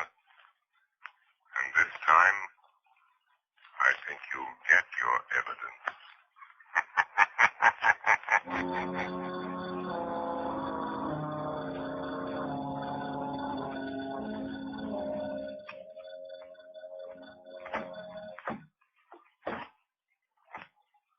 Is that the last drunk, Arthur? Yes. The expressman won't be here until 4. Another hour yet. Why don't you go up and lie down a while, Caroline? Yes, I will. I'll try to sleep a little now that it's daylight. You told the milkman we wanted to pay him. He's coming back before we leave. Good. Oh, that must be in now, the back door. Get back. Get back. What's the matter, Sneed? Think you're seeing a ghost? Stop. Don't come near me. Snap out of it, will you? This is me, Spike Collins. You? Alive? It wasn't me you hit with your car last night on that back road. I guess you wish it had been, huh? Who was it then? It was Rat Wilson. Fool's had a half pickle trying to get up his nerve for the job. Staggered out on the road before I could stop him, and wham! It was all over. Wilson, eh? So there was my chance, see? Him and me about the same size, his face and hands all smashed flat. I put my stuff in his pockets, my ring and what was left of his finger. There I was, dead. And all that time you was giving me the double cross.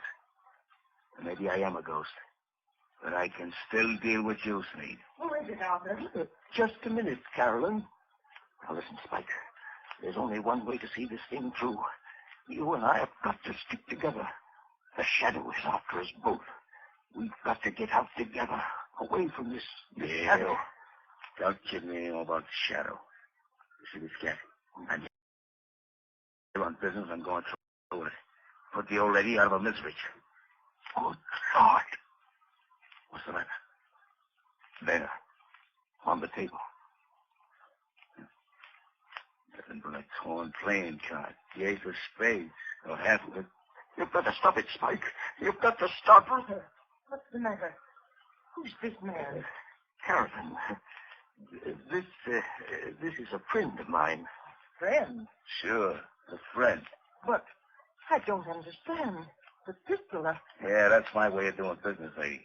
Your husband does it different. He's been scaring you to death, ain't he? Making you think the place was haunted. You know how he always does it? Stop it, Spike. He used to be an electrician, see? He rigs up a sort of electric sound box with a remote control switch.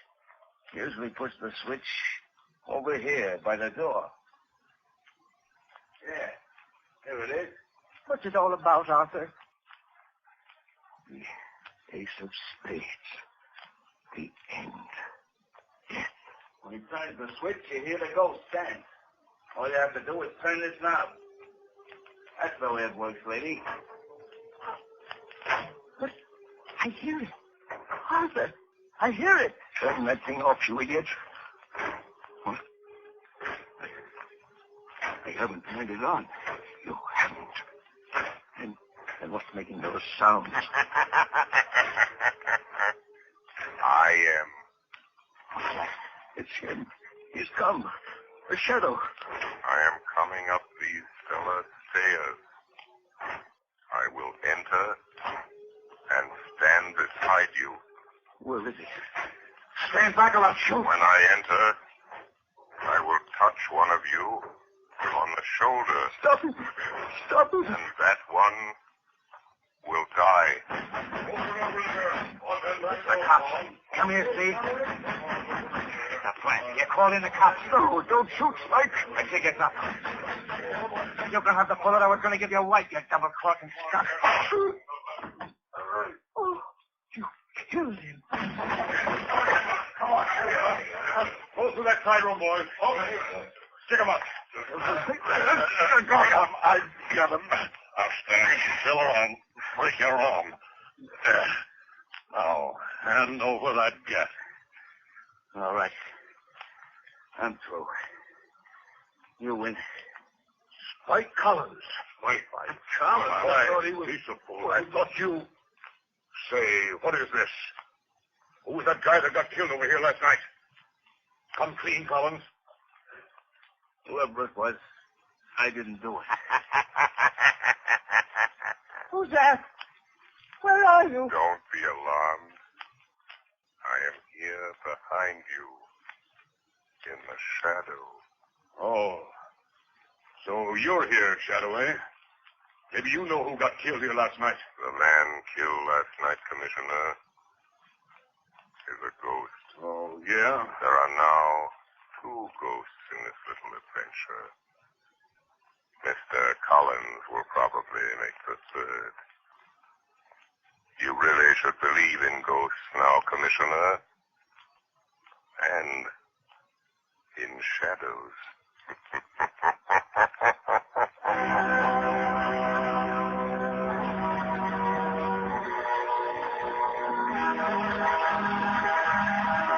And now, before today's adventure...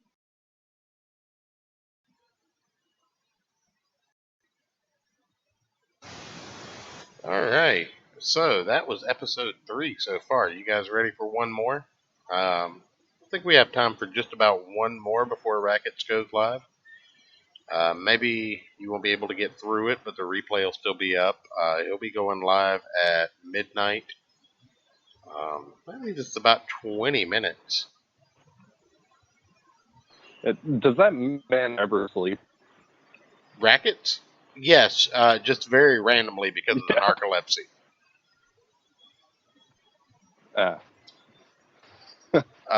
So I guess we'll ask the chat. Do you guys want one more? I mean, there's 8 people watching right now. I figure 2 or 3 of them chime in and say they want more, and we'll play some more. Otherwise, we'll jabber on for a little bit and just get the fuck out of here. So, do you guys want one more?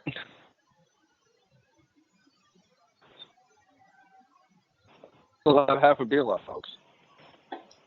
Oh man, yeah. Half a beer. I mean, you've got more beer in the fridge, right? In case they say they want more.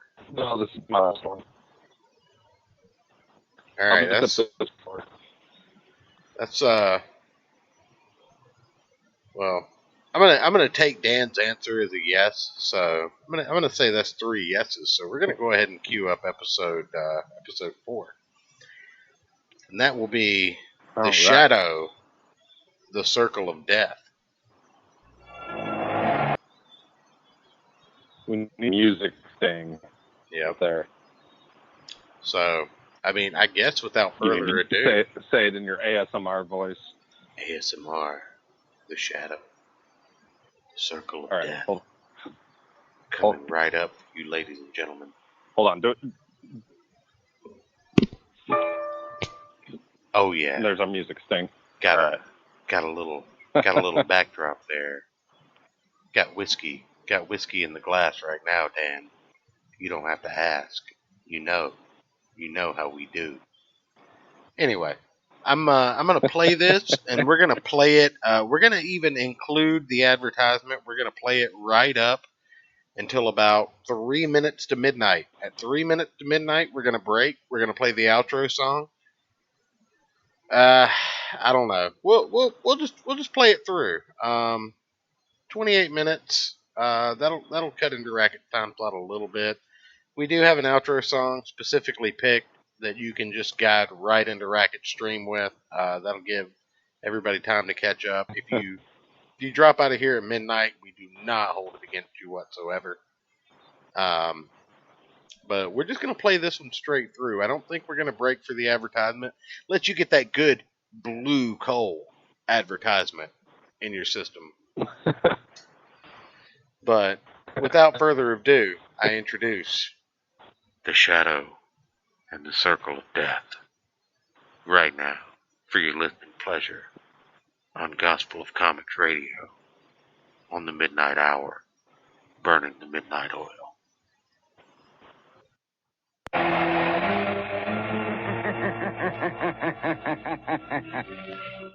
Who knows what evil lurks in the hearts of men? The Shadow knows.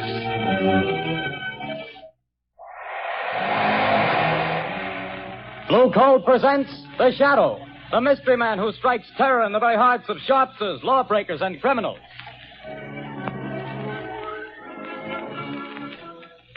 Ladies and gentlemen, when you hear The Shadow's blood-curdling laugh, you can be sure that exciting entertainment will follow. And here's something else that you can be sure of. When you buy Blue Coal, you're getting the finest of Pennsylvania hard coal. The harmless blue coloring that identifies Blue Coal is your guarantee of clean, even, safe, dependable heat all winter long. So don't take chances. Insist on Blue Coal. Ask for it by name. Phone your order to your nearest Blue Coal dealer tomorrow. And be sure to hold on for John Barclay's important message at the end of this program.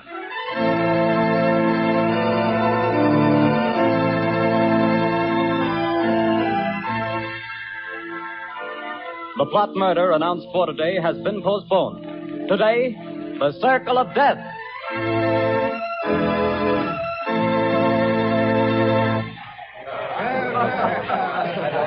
Oh, Jack, what a delightful show. What a wonderful way to start our honeymoon. Darling, when it comes to shows and girls, I'm a swell picker.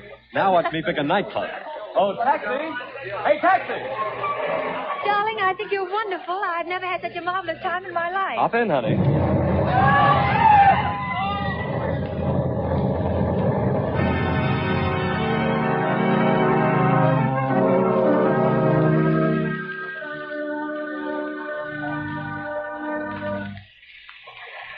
Well, things are pretty quiet around the theater district tonight, Bill. Yeah, pretty thin crowd. I don't blame folks for staying away. After those 3 bombings and 15 people being blown to pieces, I wouldn't be here myself if it wasn't the commissioner's orders. Same here. Boy, has this town got the jitters. Commissioner Weston's hopping around like a cat on a hot stove.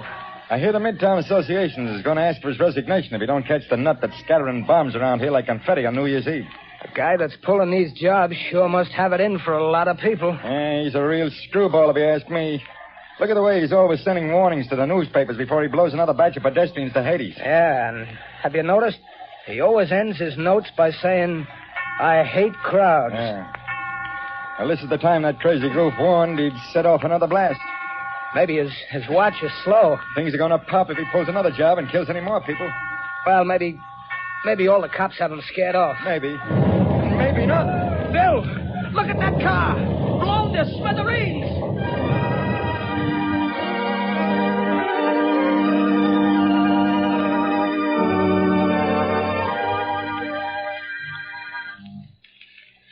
Mass killer strikes again. 5 more dead. Get your paper here, Peg. Read all about the mad maniac's latest slaughter. It's horrible, Lamont, horrible. It's senseless and insane, Margot. Crimes like this always are. Turn on the radio. It's time for a news bulletin. There's a switch on the dashboard. All right, Lamont. On the inefficiency of the police department. Tonight at Midtown Hall, a meeting of businessmen of the entertainment world and property owners is in progress. Police Commissioner Weston has been asked to defend his department and produce results or resign. That's enough, Margaret. Washington, D.C. Now, listen carefully. Yes, Lamont. I want you to go to that protest meeting right over there at Midtown Hall. Commissioner Weston is speaking, and the crowd is pretty certain to heckle his explanation of the failure of his department to catch this fiend. I'm sure of Now, it. here's what I want you to do. Keep quiet and watch your chance. Then I want you to cry out that Shadow could solve this crime without half trying. Aren't you flattering yourself? Never mind that, Margot. I have a very definite reason for doing this. A lot depends on your getting the crowd to take up your suggestion. I'll do my best, Lamont. But where are you going? I won't be far away. Hand me that leather case on the floor. Right. Here you are. Am I permitted enough womanly curiosity to ask what's in it? Just a little wiretapping device. Telephone? No. No, Commissioner Weston will be talking over the loudspeaker system in Midtown Hall. Don't be surprised if the Shadow interrupts his speech. Now remember, Margot, cry out at the psychological moment. Hundreds of lives depend on it.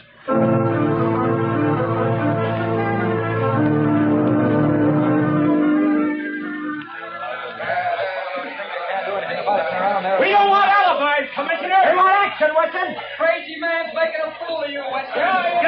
Gentlemen, as I have explained to you, every available resource of the police department has been thrown into catching this fiend. Our bomb squads have combed the city. Every known criminal with psychopathic tendencies has been rounded up and questioned. Not one fragment of a bomb has been found. No buildings have been damaged. No one person has been singled out for death. This is not an ordinary crime. We are not dealing with an ordinary criminal. Alibis! Alibis! We've had enough. 15 people dead. 50 injured, and you talk! Talk! Business is at a standstill. We're being ruined. The whole city's in a panic. Get this killer or resign, Weston. Get out and let the mayor appoint somebody with brains enough to catch this maniac. Before he strikes again. Yes. The Shadow could solve this crime without half trying. There's an idea. The Shadow. Yes, the Shadow would get him. He tried cases for you before, Weston. Why don't you call him in? He wouldn't have to do much to do a better job of it than the police have. Get the Shadow, Weston. What about it, Commissioner? You've done nothing in 2 weeks.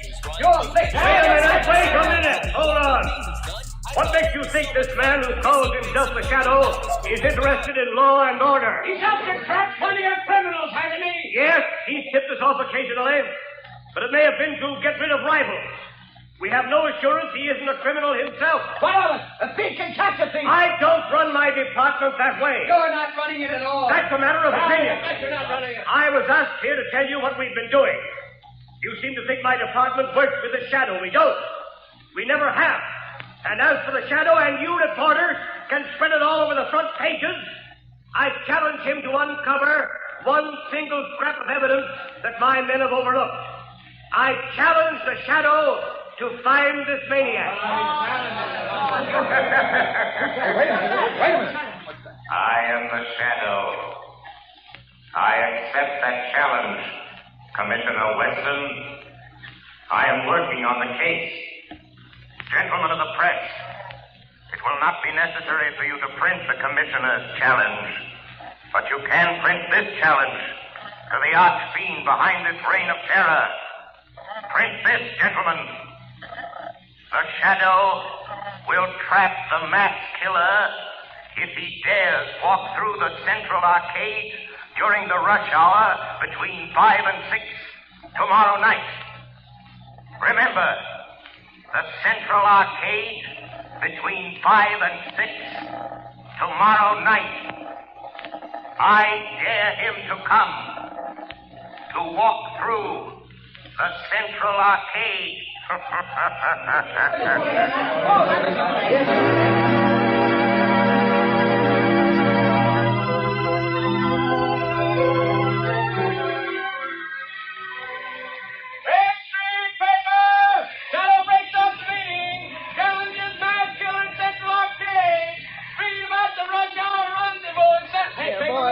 Boy, you here. Give me a paper. That's 2 cents, mister. Here's your 2 cents. Well, thanks. Here's the paper. No, not that one on top. Crowds have seen it. Well, so what? They're all the same. No. Give me that one underneath. Okay, the customer's always right. Hey, you mass murderer challenged by the Shadow. That's your extra paper. The Central Arcade tomorrow. So he's daring me, this Shadow fellow. He knows I hate crowds, and people pushing and getting in my way, voices talking and shouting. I hate them. And I'll show them. I'll show the shadow fella, too. I'll fool all of them. I'll accept his challenge. I'll be there at the Central Arcade. And the shadow fella will know I was there. The whole world will know. After I've gone.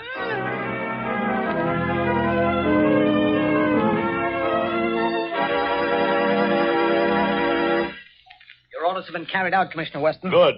There'd better not be any slip-ups. 200 patrolmen are stationed in the neighborhood of the Central Arcade. 50 picked men of the plainclothes and bomb squad will be in the crowd.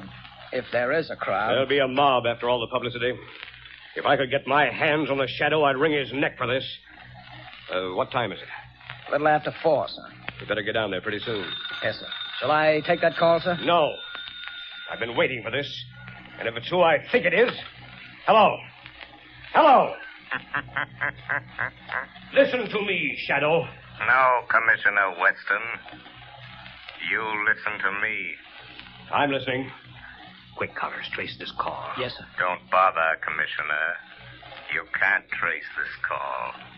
I've tapped a line. Just as I tapped the Midtown loudspeaker system last night. So that's how you pulled that crazy stunt. You're a fool, Shadow. Don't you realize you've endangered the lives of thousands of people? Nothing will happen if you do not interfere. I don't take my orders from you, Shadow. You're not running the police department. I'm not giving orders, but I need your help. Just do one thing for me, and you and not the Shadow will get the credit for the capture of the mass killer. Oh, yes? Well, what do you want? Just keep the crowd moving through the narrow arcade. Just keep them moving. Keep them moving. Everything depends on that. What are you trying to do, Shadow? To find a needle in a haystack. A man in a million. You haven't a chance. The maniac won't come. You overlook the fact that a dare is a powerful psychological magnet that no egotistical, crazed mind can resist. Just keep that crowd moving, Commissioner. Keep them moving.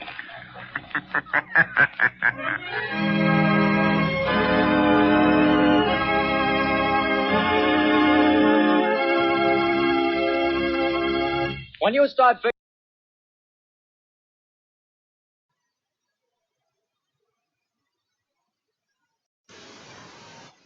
All right, guys. So we're gonna do something just a little bit different for this interlude. We're not actually gonna do a whole lot of talking. We're just gonna play this outro song so that anybody who's heading over to Nick Recado's stream for Monica Rial's deposition can get pumped, get hype, get lit. What do the kids say today, Eric? You're more in tune with that than I am. I don't know. Do they still get crunk? I don't think so. Nobody gets crunk anymore? No, but just think of us like your hype, like your Racket's hype man, you know, like his Lil Wayne or something. Okay. All right. So what we'll do is we're going to ask everybody in the chat right now to get crunk for the first time in like 10 years. And Ayrton's going to mute 10 again. years. It's definitely been like 15. Shut the fuck up.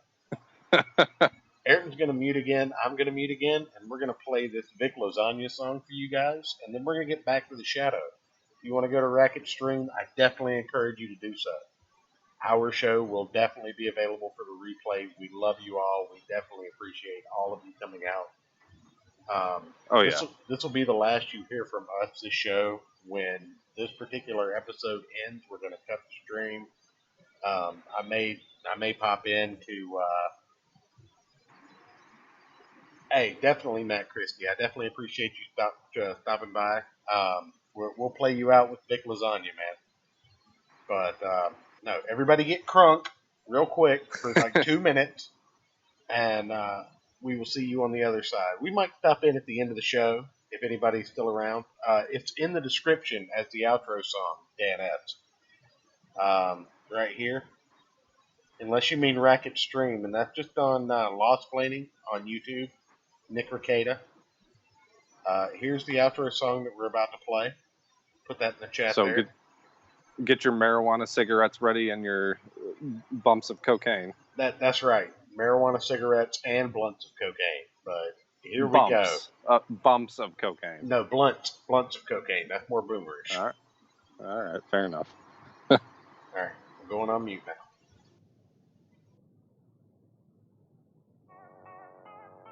I don't like you, Internet. Nothing personal, kids.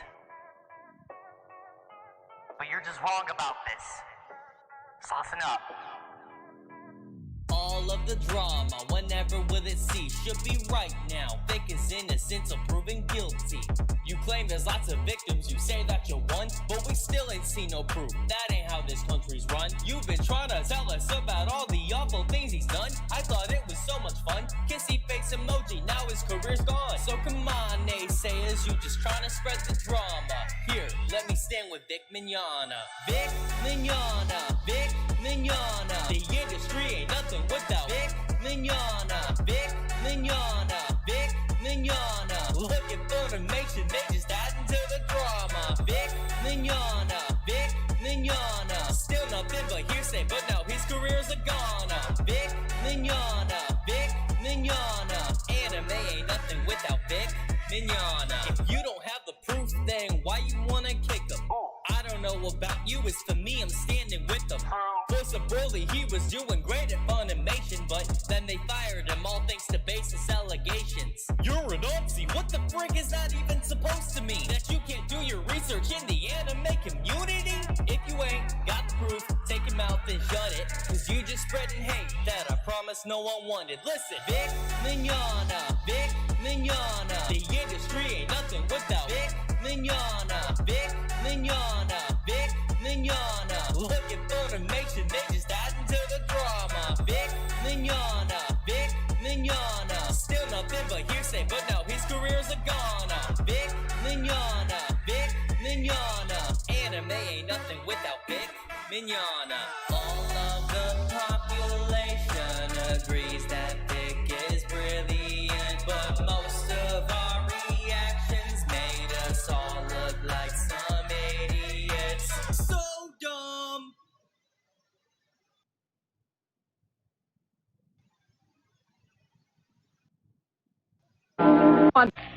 Now, the cream of all Pennsylvania anthracite is blue coal. It comes from the mines of the famous Glen Alden Coal Company. It's tested and retested for purity and uniform sizing. Blue coal is prepared especially for home use, and it comes in all domestic sizes: egg, stove, chestnut, and pea. So if you want clean, even, dependable heat at lowest cost, always order blue coal. Phone your nearest blue coal dealer tomorrow. You'll find his name listed in the Where to Buy It section of your classified telephone directory under the name Blue Coal.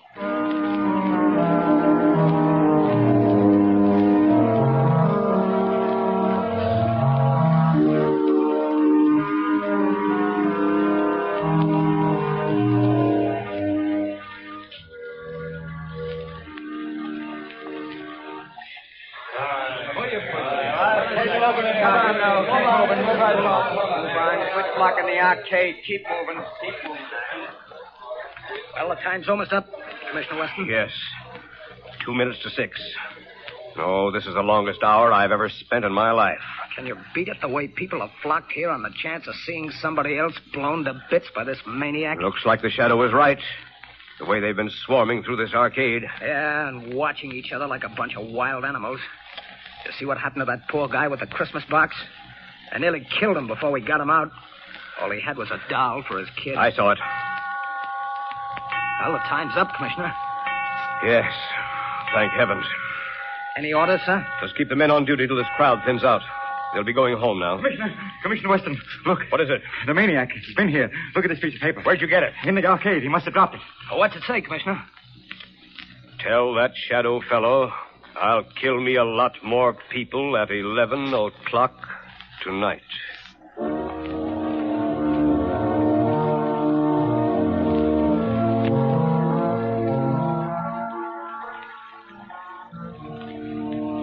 Lamont, I was afraid something had happened to Something him. has.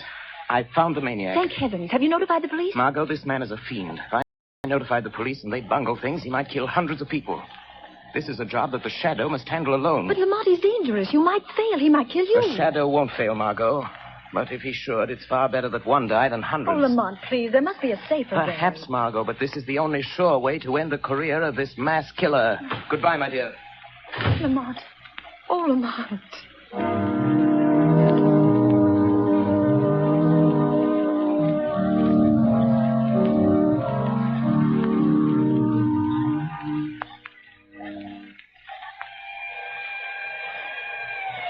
Look lively, Connors. Here comes the headquarters car. Yeah, it's Commissioner Weston's car.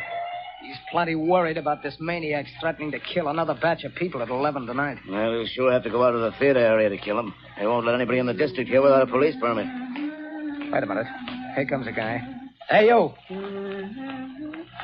You. Who, me? Yeah, you. Where do you think you're going? Me? I'm going to work. That's where I'm going. Got a permit? Got a badge. See? Says I'm a night watchman. I got to go to work. What do you watch? Where do you work? I watch things in the ground. Down there. Down where? Down under the street. Down under the planks. Oh, I get it, Bill. He's a night watchman down on the new subway they're building. Yes, that's it. I go down them steps. Every night I go down them steps and watch. Well, why did you say so? Get on with you. Get to your watching. Thank you. Joe Tonetti is waiting for me so he can go home. Every night at 10:30, I take from him the job of watching. Now, that's a job I wouldn't want any part of. Me neither. I'll pound my feet on the street.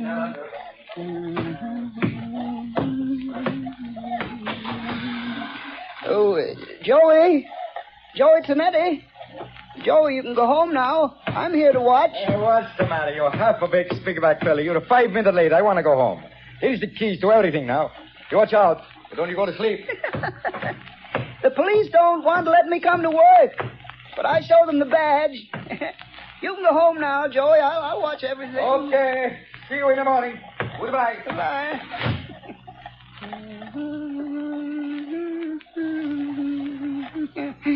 Oh, those people. So many people always pushing me. But I'll show them. I'll fix them good. I'll kill them. That Shadow fella, I'll show him, too. Now I'm alone. All alone. Not quite, Anton Spivak. You are not quite alone. I am with you. Huh? Do you hear my voice, Anton? Sure. I always hear voices in the dark, on the street, and here under the street where I watch every night. Yes, Anton. But you've never heard my voice before, have you? Well, maybe. I don't think so. What's different about your voice? It's the voice of the Shadow. Oh, you're a pretty smart voice. How'd you find me? Where's that Shadow fella the newspapers talk about? I am more than just a voice, Anton Spivak. I am the Shadow. You're the Shadow? Yes. Where are you hiding? I am hiding under the cloak of invisibility. You cannot see me because I have clouded your mind, so you cannot see that which is here. How did you get down here in this subway excavation? I followed you down the steps. How'd you know where to find me? I picked you out of the crowd in the Central Arcade. How did you know I was the one? Your eyes showed me. I knew then how much you hate crowds. My eyes show you? Yes. You passed close to me as I stood in the shadows. Huh? The arcade is narrow. You didn't see me. No one saw me. But I saw you. How'd you find out my name? I followed you to the place where you live. I found out you work here, in the tunnels. Then you followed me here from my home tonight? Yes, Anton Spivak. All the way. Good. You're a very clever Shadow. But you must go now and let me do my work. I ain't got much time. Now go quick before I get mad. Yeah, you're plenty smart.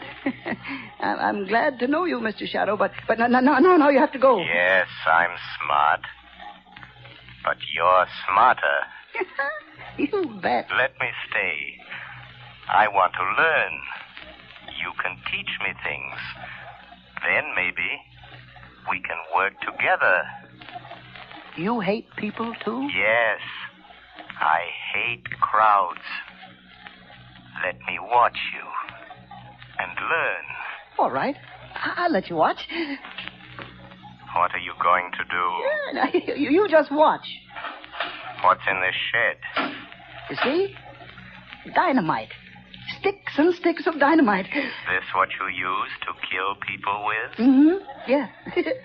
My precious dynamite. They kill the crowds I hate, see? Now, look here. Here's a stick of dynamite already fused. There's 1, 2, 3, 4, 5, and 6 sticks of dynamite to go with it. Now, you watch. See, Shadow, I tie them in a bundle. But how do you take that dynamite to the place where you killed all those people? It's a block away. How do you carry it? That's where I'm smarter than you, Mr. Shadow. Show me. I'll show you. Now, look, see, it's almost 11 o'clock.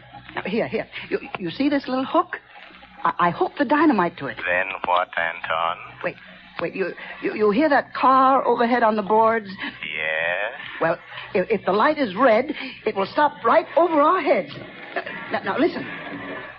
There, you see? The light is red. Now I take this crowbar. And I go up this ladder. Come on, you come with me. Yes, I am still here. Although you cannot see me. Now you watch. I pry the end of this plank back, see? And I hook the dynamite on the brake rods. I strike a match. And I light the fuse. And when the light changes, the car takes the dynamite with it. And when the dynamite explodes a block away, I'm still here. While the... Oh, no. You put out the fuse. You've tricked me. And here is the dynamite. No. You took it off the car. It's gone without the dynamite. And I promised I'd kill a lot of people tonight. Now I have to wait.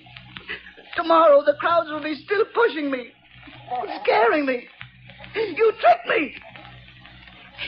That's what you did. You tricked me. Where are you, Shadow? Shadow. Come here, Shadow. Nice, Shadow. Nice, Shadow. I'm here, Anton Spivak. Yes, I hear you. Nice, Shadow. Come close to me. Put down that dynamite, Anton. No, Shadow. I light another match. If you touch that match to the fuse, you'll die too. But I'll kill you, and I don't care. You wouldn't let me kill people, and I don't want to live. I want to die. I want you to die too, Shadow. Wait, Anton. No, you blow out my match. Yes, I have a plan. Those thousands of people waiting up the street. Yes? You can kill all those people. Wouldn't that be better than just killing the two of us? How? Tell me how. Take your dynamite and come with me. Up the steps. Up to the street. Oh, no. There's policemen out there. I saw them. But they won't see you any more than you can see me. No. They will see me. Hypnotize them. Huh? Hypnotize them.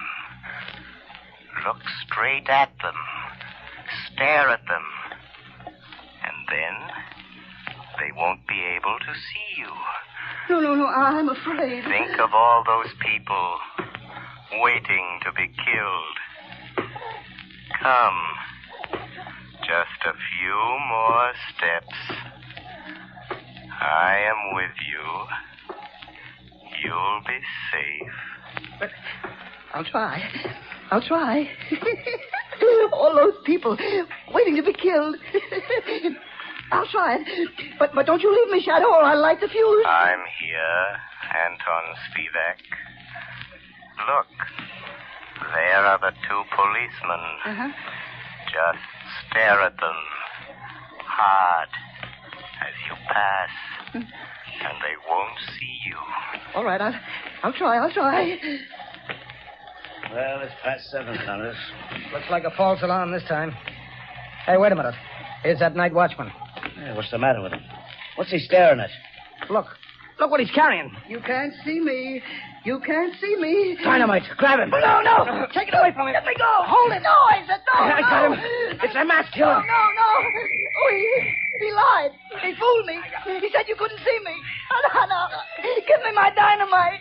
I want to kill all those people. Hold him. No. Here's Commissioner Weston. No. We got him. We got the maniac, Chief. Good work. Here, let me look at him. No. He tricked me. He said you couldn't see me. Where'd he come from? Up out of a subway excavation, Commissioner. He's a night watchman. No. He tricked me. The shadow tricked me. Oh. It was the shadow. Yes, Commissioner Weston. The shadow. I found the killer, but the glory is all yours.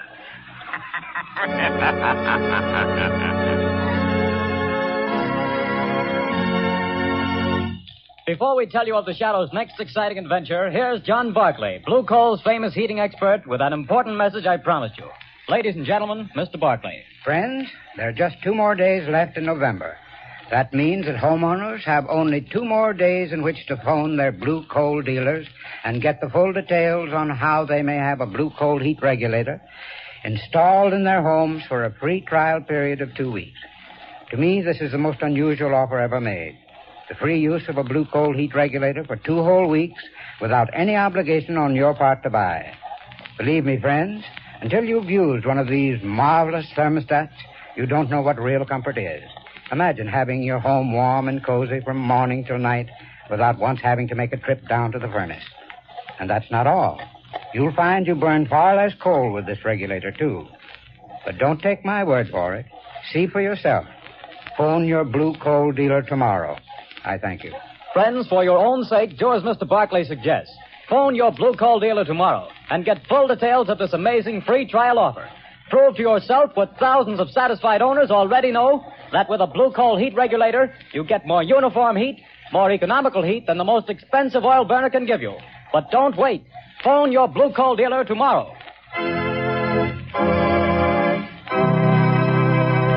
The story you have just heard